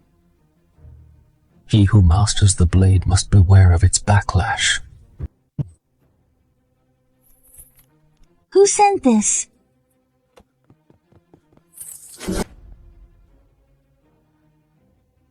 Father, what's wrong? LL. This is Earl, Leo's personal seal. Leo, the legendary seer who knows astronomy and geography, who sees 500 years into the past and 500 years into the future. Leo. Why would he write to you?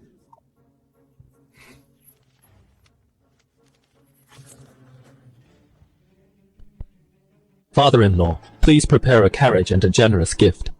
I am going to Greenfield.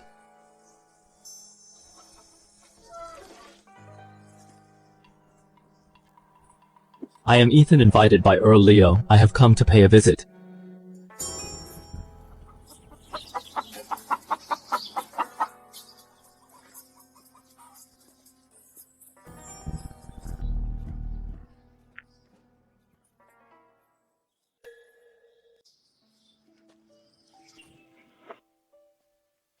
Junior Ethan pays respect to Earl Leo. Earl or no Earl, I'm just a farmer with 1 foot in the grave.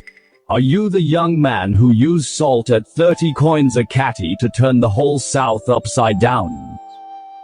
Quite bold. And quite ruthless. I wouldn't dare.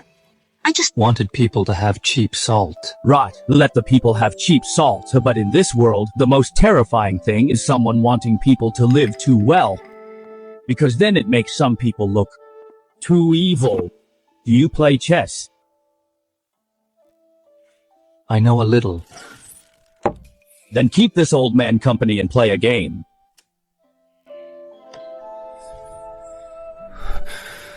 Your blade is very fast. The newspaper is a blade. Snow salt is also a blade. With these 2 blades, you cut the South salt merchants to pieces. Very satisfying, but do you know? Henry is a tree with deep roots and lush leaves that has long merged with Great Liang. What you've chopped off now are merely branches and leaves. Through wind and rain, they will grow back next spring, even more flourishing than before. I know his roots are in the royal court, but his power is immense now, with cronies everywhere shaking him. Is as hard as ascending to heaven. Then it is right to be hard. Everyone knows to cut the trunk to fell a tree, but a tree that has lived too long relies on a life force stone buried deep underground to survive. That is its true lifeline. If you don't find it, even if you chop down the trunk, it can still rely on that stone to take root and sprout again. But if you find it, dig it out of the ground and smash it. The tree will fall on its own. Life Force Stone. What is Henry's Life Force Stone? Look here. This is the vital point. It seems useless but determines life and death. With it, it lives. Without it, it dies. Thank you for the guidance. I have pointed the way for you. As to where the stone is hidden, it depends on your skills.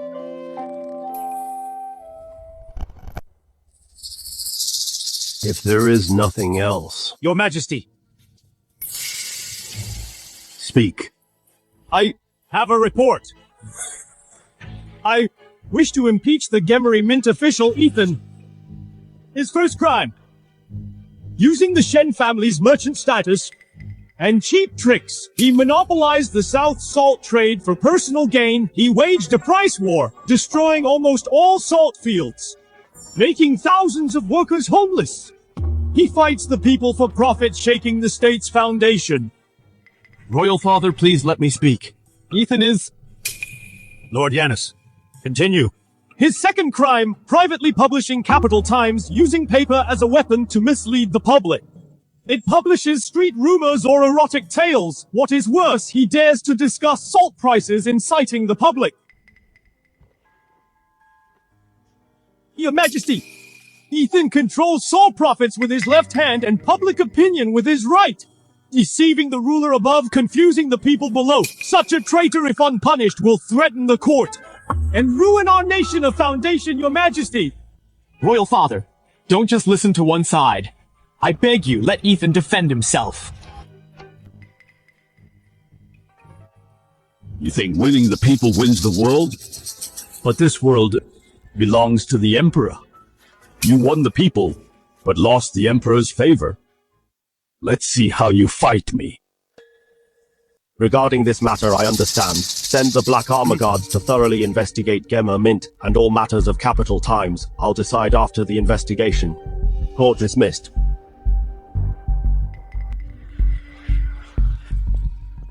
Lord Ethan, the Crown Prince requests your presence. I must thank your Highness for speaking up. At ease. Tell me the truth. Henry and Giannis's vicious scheme. How do you plan to handle it? I don't plan to. You don't? Do you think the Black Armor Guards is a pushover? The Black Armor Guards' Imperial Prison is worse than Jing Prefecture's prison. 100 times more brutal, 1,000 times. Your Highness, if I am guilty, no matter what I prepare or how I respond, Mark will still arrest me and interrogate me if I am innocent. Any preparations I make would be redundant and unnecessary. Good. I admire your attitude. Remember, the Eastern Palace is your fallback. Great Liang shouldn't lose a talent like you. Thank you for your grace, Your Highness. I shall take my leave.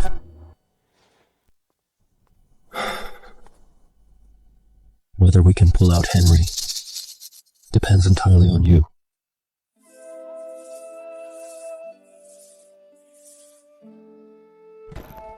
Dear son-in-law, how can you still sit here? The guards are coming to raid us! Father, His Majesty only ordered an investigation. Don't scare yourself. Right. But Henry suffered such a huge loss in business. He won't let us off easily. It's my fault too. I was so easily swayed then and didn't stop Ethan. Father, you entrusted the Shen family to my husband, and we have enjoyed the glory he brought us, so we should stand with him now. True. Open and hidden attacks in business, I've never feared them. But this time, our opponent is the entire bureaucracy of Great Liang, and the supreme imperial power. Father-in-law, my dear, have some tea to warm yourselves up. He tries to kill me with court rules. But he seems to have forgotten. Right now in this Jing city, who calls the shots? It's no longer up to Henry.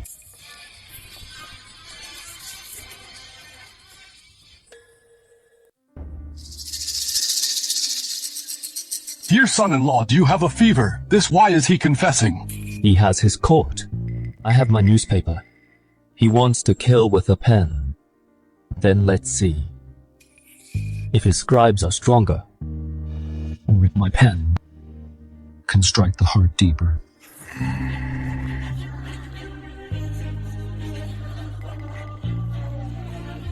extra capital times extra Gemery Mint official written by Ethan himself, a blood tear confession.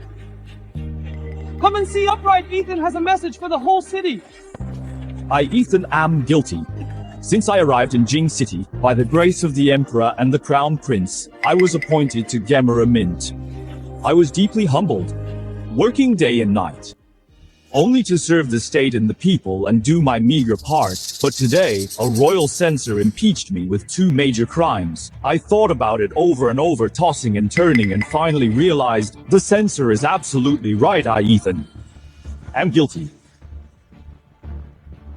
First, I wronged the salt merchants of the South, because the snow salt produced by Gemer Mint was priced at 30 coins, making it affordable for the commoners, cutting off the merchants' massive profits. For competing with the elites, I have committed a heinous crime. Well played, Ethan. Beating them at their own game, I knew I judged him right. Second, I wronged the corrupt local squires, because this capital times spoke for the voiceless people. The stolen house deed of Butcher Rider was recovered. Yes, that's me. Lee, whose leg was broken, got justice against the thugs. This action stopped those who oppress and bully the commoners from doing whatever they want, for making enemies of evildoers. I am unforgivable. Upright Ethan is innocent! Upright Ethan is innocent! Upright Ethan is clearly a good man! Third, guilty before the court, guilty before all scholars, because I, Ethan, vainly tried to use science to benefit the nation and people. Cement shipyards, snowflake salt, are all deemed mere tricks, unpresentable. As a merchant, doing a scholar's work, disrupted ancestral rules and forgot my place, I deserve death. Every word bleeds, and every sentence rings true. Guards, send this paper in my name to the royal study. This is no confession, it's clearly a history of blood and tears. Bastards, those corrupt officials do nothing good themselves, yet stop others from doing good. Mr. Ethan sells us cheap salt, and it's a crime. My family listened to the paper to get back the land stolen by the bullies. Who dares to say Lord Ethan is guilty? I'll be the first to fight them. Quick, guards, hurry! Go get those papers, and the press shut them all down. Leave not a single copy.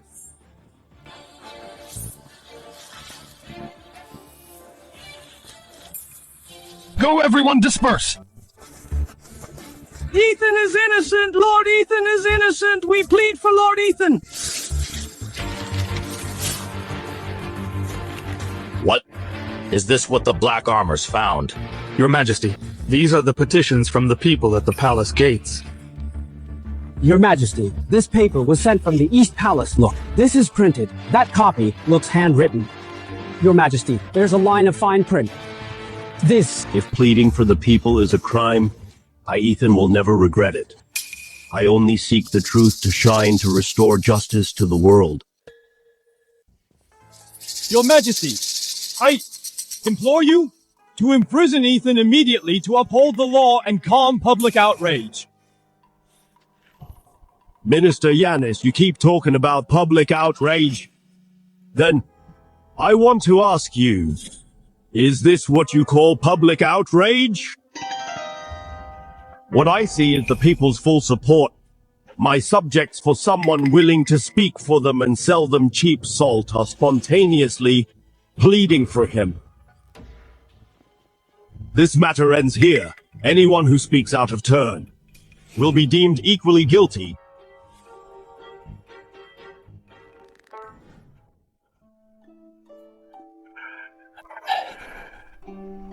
Dear late autumn nights are cold, don't catch a cold. Laura, thank you, in the darkest hours, for believing in me. We are one, no need to thank me. Son-in-law, how were you so sure His Majesty would spare you? Do you remember father-in-law Mr. Leo's letter? But didn't you say he never told you Henry's fatal weakness? Yes, but he made me realize why Henry is so hard to defeat. Besides being a first-rank official and a founding chief minister, It's his vast network across the court. Many officials were promoted by him. If Charles falls, Giannis is pushed forward, and countless others wait behind. So your move was telling His Majesty that, like Henry, you have irreplaceable value. He manipulates the court and officials, while you can guide and control the people's hearts. Exactly.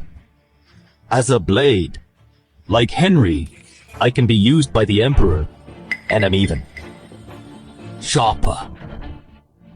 No! Wait, son-in-law, since his strike missed. For his next move, he'll probably risk everything. Father-in-law, no rush. Even if he is all-powerful, he cannot stop our maritime ambitions. Look, this is a world map I drew. Here are the Wa Islands, further south are the southern islands sailing west from there. There is the Golden Continent and the Spice Continent. Good son-in-law. Is this what you meant by the direction of maritime trade? Can our fleet really cross the sea and bring back more precious than silk and porcelain, spices and gold worth 100 times more? The most profitable business is never about production, but defining scarcity. As long as we can go where others cannot, even if we bring back a pile of rocks, we can sell it for the price of gold.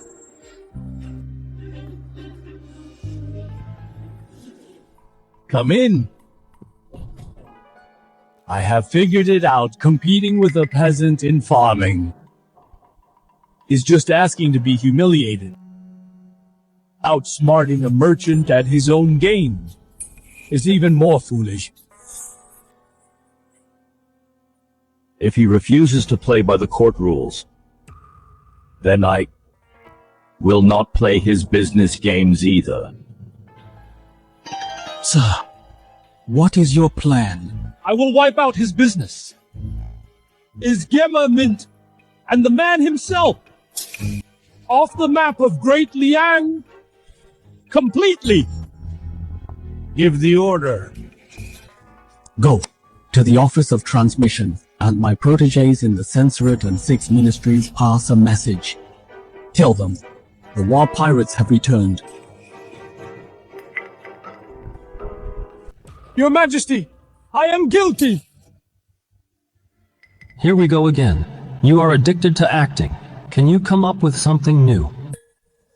What crime did Chancellor Henry commit? As the head of all officials, I failed to share your Majesty's burden, causing a pirate resurgence on the southeast coast. Leaving the people displaced and villages turned to ashes, I deserve to die 1,000 deaths.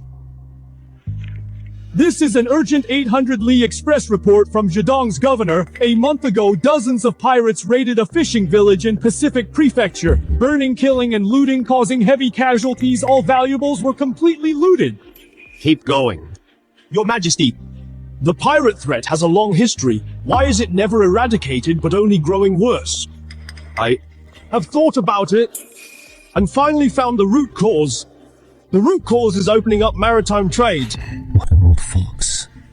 He strikes right at the snake's weak spot, picking the weakest link to attack. Father, I believe what Chancellor Henry said is far too alarmist. Has your Highness been in the High Court for so long to forget the hardships of the people?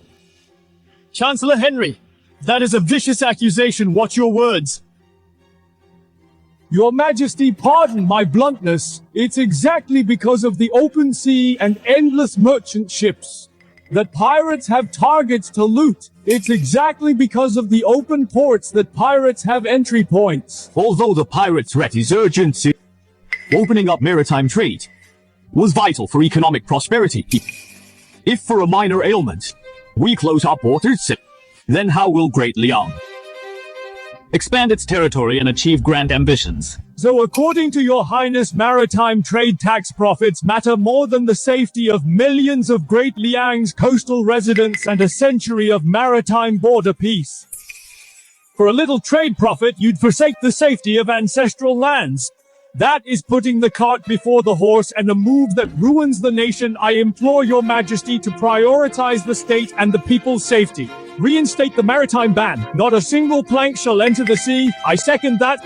Please reinstate the ban, Your Majesty, to bring them peace. We second that.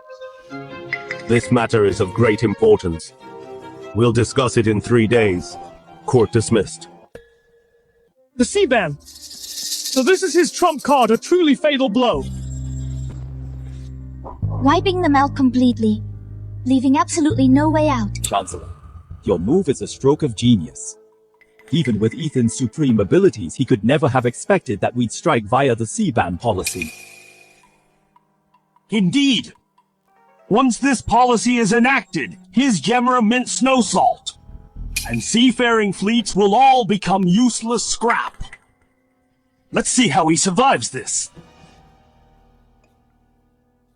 To deal with a dragon thrashing in a pond, the best way isn't to jump in and fight, but to drain the pond completely dry. Brilliant, Chancellor, we pale in comparison. Ethan may be a dragon, but his rivers are all within Great Liang's borders. I shall use His Majesty's power to build an insurmountable dam, so he can never reach the sea. His Majesty has always been wary of foreign nations.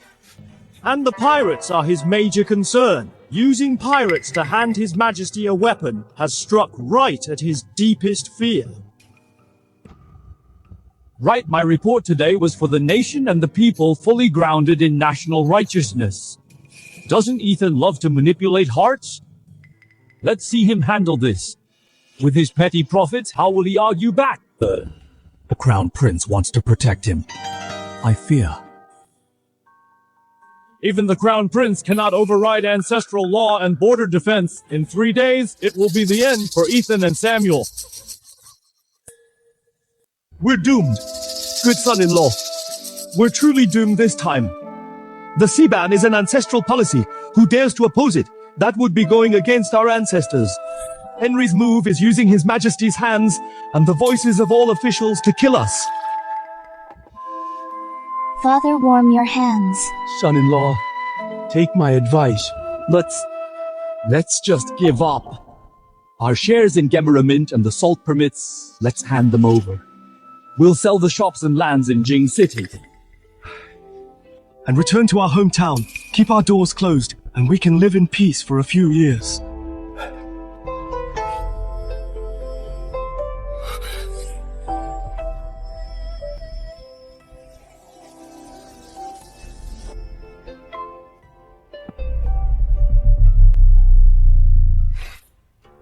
Father-in-law, what do you think to His Majesty is the most important thing? Naturally, it's the Shao family's empire. Exactly. Henry thinks with ancestral laws and border defense, he can block all my paths. But he doesn't know what I'm about to offer His Majesty. It is precisely tied to the fate of this empire. The scale in His Majesty's mind is also weighing and calculating. Tell me, running a business and ruling a country, what do they have in common? Weighing the pros and cons. Since the immediate benefits aren't big enough, we will paint him a much bigger picture.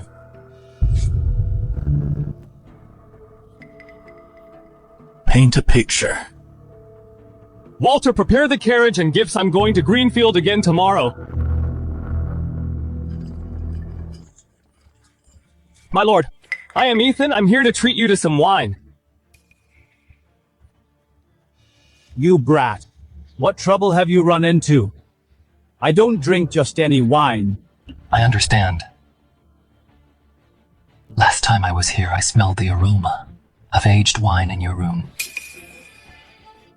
This is the finest nectar from abroad. Please do me the honor of tasting it. Tell me first what you want to ask. Then I'll decide if this wine should be drunk. I'd like to ask you to come out of retirement and submit an essay to His Majesty for me. You want my endorsement? Yes. Your place in His Majesty's heart cannot be matched by Henry. No, you may leave. My lord, just hear me out. If you still refuse, I will leave immediately.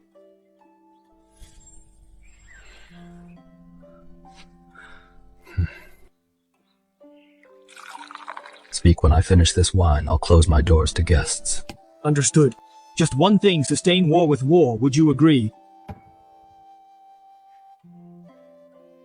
Good, good. If I wasn't so old, I'd take you as my last disciple and teach you everything I know. It's not too late now. If you don't mind, I'll bow with this wine as my pledge. Master, please accept Ethan's bow. Great, it's been a long time since I felt this thrilled. However, listen to your master, even with great state policies, but we are heavily outnumbered. You mean we aren't influential enough? In this chess game, to turn the tables, a surprise attack isn't enough. He has his shield. We must use someone who represents the future and the nation's destiny to counter him. The Eastern Palace, the Crown Prince. But the Crown Prince once spoke for me and failed to get His Majesty's nod. What if you submit that petition to the Imperial Study through the Eastern Palace? Then His Majesty will weigh if the future monarch, along with you and me, can bear the future of Great Liang. A new king brings new ministers. No matter how arrogant Henry is, he can't compete with a future king who doesn't need him. Sir, you're finally back. Master is worried sick. Walter, have the kitchen send hot porridge to the study. Except for Laura, no one is to disturb me. Understood, sir. Also, take all the storehouse ledgers on the South Water transport and the Gemera Mint shipyard records to the study. Yes. Father, trust my husband.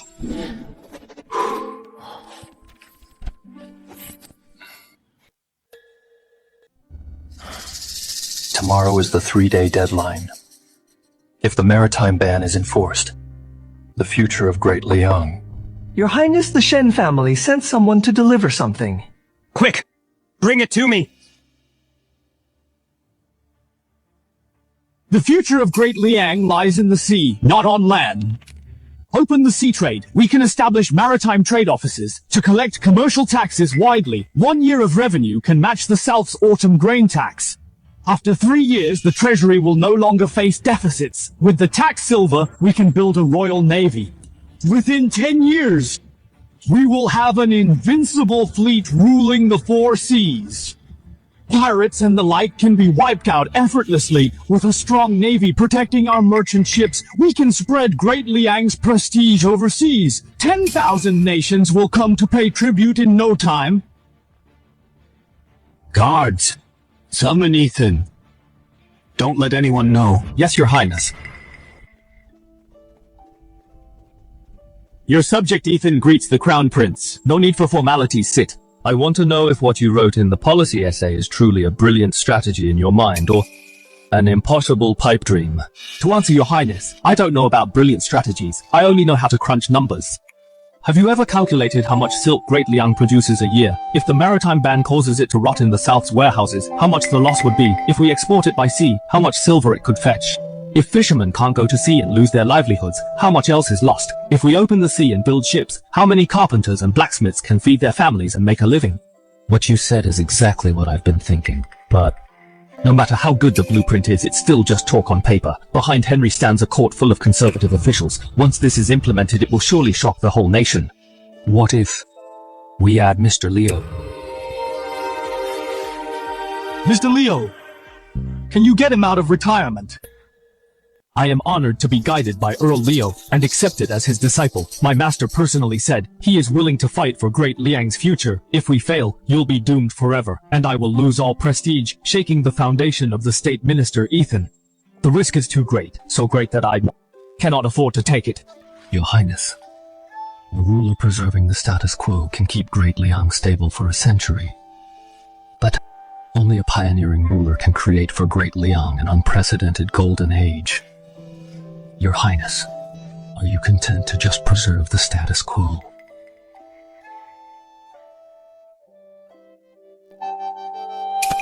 Ethan, your talent is worth more than 100,000 troops. At tomorrow's court session, the lifting of the sea ban, I will face it with you. If you can help me lay this eternal foundation, one day when I rule the world, I will surely share this empire with you. My ministers, have you thought it through? Regarding the sea ban, are there any new arguments? I have a memorial to present. Speak. I believe the sea ban policy is the iron rule for Great Liang's eternal foundation and must never be shaken. Our Great Liang is vast and rich. Why do we need barbarians to engage in commerce and chase petty profits? Get to the point. I don't want to hear grand speeches. Please hear me out, Your Majesty. Last year along the sea, 3 fishing villages were infiltrated by pirates and refugees, looting and killing on minor issues, spying on military intelligence, and stealing defense plans are the real threats. Your Majesty, I wish to impeach those advocating opening the seas. Merchants value profit over honor. They are parasites to the state. For their selfish desires, they would shake the state's foundation. What's worse, colluding with foreign enemies to sell Great Liang's weaponry. Such behavior is no different from treason. Deputy Censor-in-Chief, Supreme Commander, Grand Counselor, Grand Astrologer, Earl Leo seeks an audience. Why is he here? The good show begins.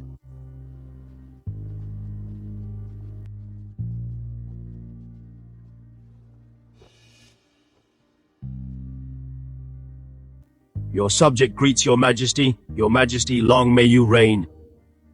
My loyal subject, please rise. I heard you returned to court, and I am very pleased. Previously, Chancellor Henry mentioned the maritime ban and border defense. I want to hear your opinion.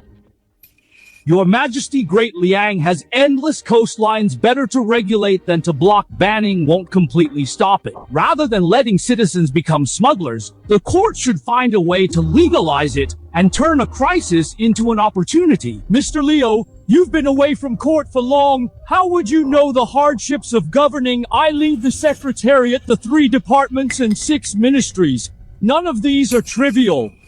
A slight move affects everything. Could it be Mr. Leo wants to share my burden? State affairs concern us all. Since my words displease Chancellor Henry, let's invite the Crown Prince to speak.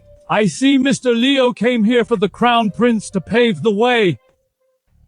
I am not here for personal gain today, nor for factional disputes, but for the eternal foundation of Great Liang. Chancellor Henry, I have been retired for years. His Majesty invited me multiple times to be the Crown Prince's tutor, but I politely declined to avoid ministers' suspicion and stay clear of factional disputes. Enough. Crown Prince, what is your opinion?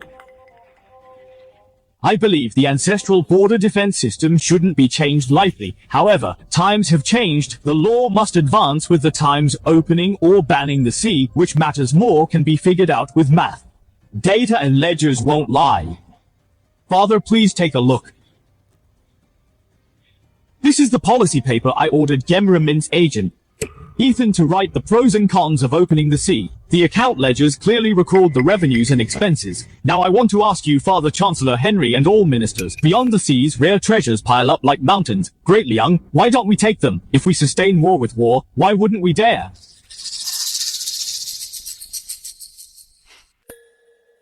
Sustain war with war, Ethan, explain yourself.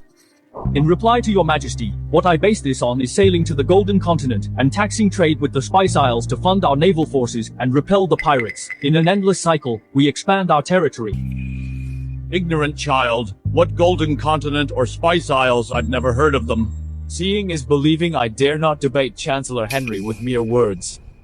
I implore Your Majesty and all the lords present to look at something. Granted.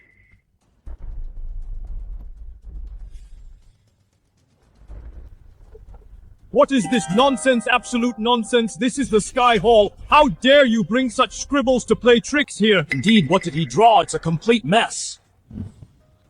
You lords often discuss the world, but do you truly know how vast the world really is?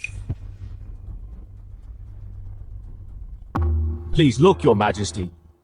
Here is our glorious Great Liang. Here is the Eastern Ocean. The naval lords should know it well. The Ryukyu Islands and the Wa Peninsula are all here. Further east lies an even larger landmass inhabited by red people. No. You are spreading lies! Chancellor Henry, as for the Eastern Ocean map, the Ryukyu king once offered it as tribute. This is the Southern Ocean adjacent to it. Is the Golden Continent and the New World. My lords, you always say the pirate threat is hard to eliminate, but across the ocean are countless nations 100 times richer and stronger than the Wa state. The Southern Ocean nations have no ties with us. Are we to just let you spout nonsense? Oh, Chancellor Henry, I haven't been there myself, but the old maritime records of the past dynasty can easily be checked. The sea logs also prove it. On the Golden Continent, spices pile up like mountains. Even the bowls used by commoners are made of pure silver. Do not let your ignorant short-sightedness affect the destiny of our Great Liang. These are my estimated ledgers. If we reopen the Maritime Bureau, all imports and exports taxed at 10%. Just from silk, porcelain, and tea every year, it would add 5 million taels to the treasury. How much is our annual tax revenue? This port tax alone is so much. If we remain isolated, our world will only be this big. But if we set sail, Great Liang's world can be as vast as this map. Indeed, what Ethan says makes perfect sense. I second that. What you said I understand perfectly.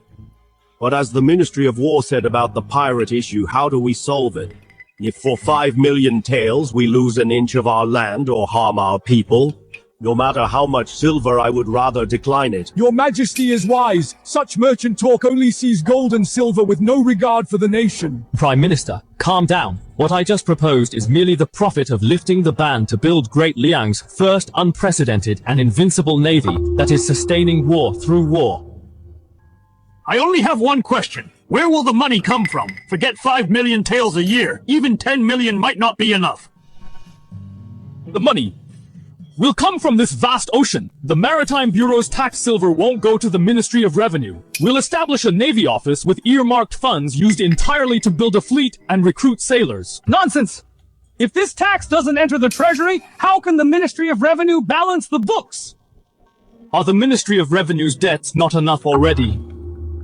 Once the Navy takes shape, it will immediately set sail to wipe out the pirates and clear the routes. The safer the routes, the more merchant ships will sail, and taxes will naturally rise. It's an endless cycle to build an even stronger fleet, allowing national power and wealth to snowball and continuously grow.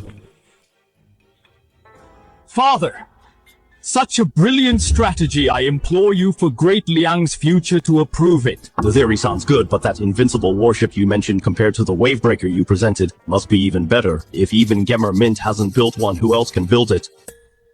Your Majesty, I, along with Gemmer Mint, have built a half-scale concrete warship. Please proceed to the dock to take a look. Concrete warship. Your Majesty, the dock beneath my feet is built of special concrete, incredibly hard. What is this? It violates the rules. It completely violates the rules. This material isn't wood. How can it float on water? Then launch it. Put those lead blocks onto the deck. Men, bring a hammer.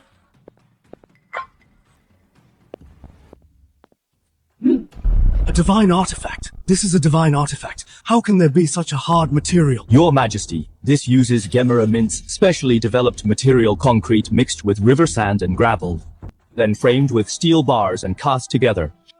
Its sturdiness far surpasses any wood. Impervious to water and fire, invulnerable to cannons and rocks. You mean this ship won't break if it hits a reef? Against ordinary waves, hitting a reef won't hurt it. The most important thing is its cost, which is less than 20% of premium non-mu wood.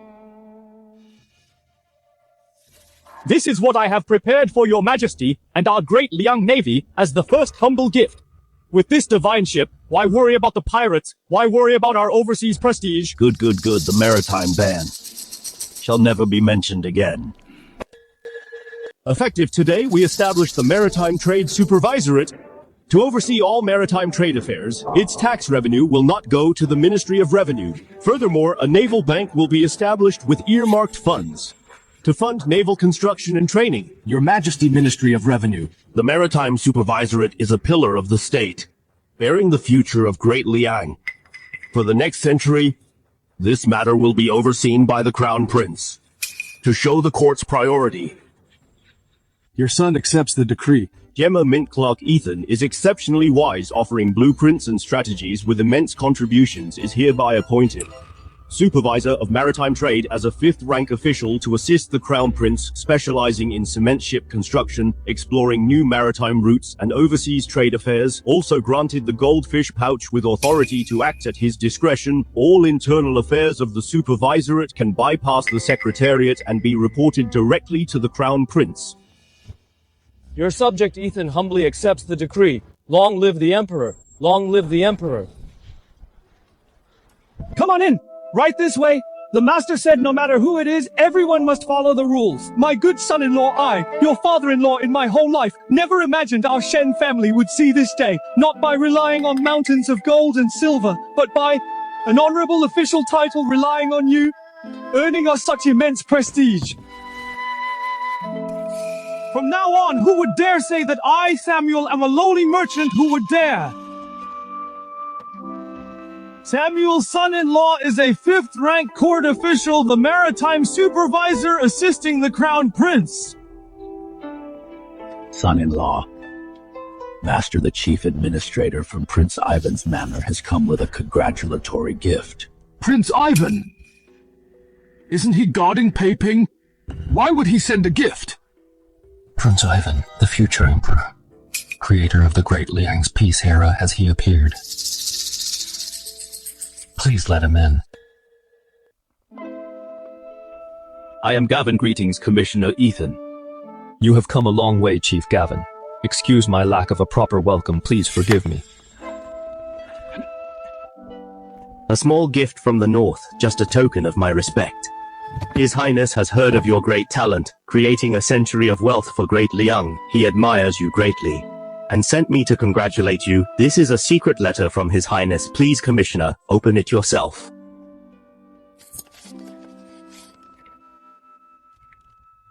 I heard the concrete warships you presented are indestructible and incredibly mighty. If our northern navy could use them, we would surely destroy the Tartars. I wonder if I have the honor to learn from you to relieve the North's suffering.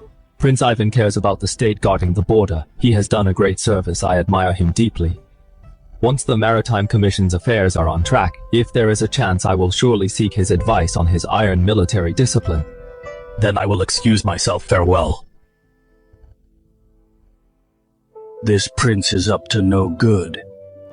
Father-in-law, you are wrong. Henry is a wolf in plain sight. He bares his fangs, wanting to swallow us whole, to satisfy his appetite, but this prince is a tiger lurking deep in the northern mountains. Wolves want meat, but the tiger probably wants the entire world. My good son-in-law, countless hardships. We have survived them all. Even if ahead a tiger blocks the way, the Shen family will do whatever it takes to carve out a glorious path for you.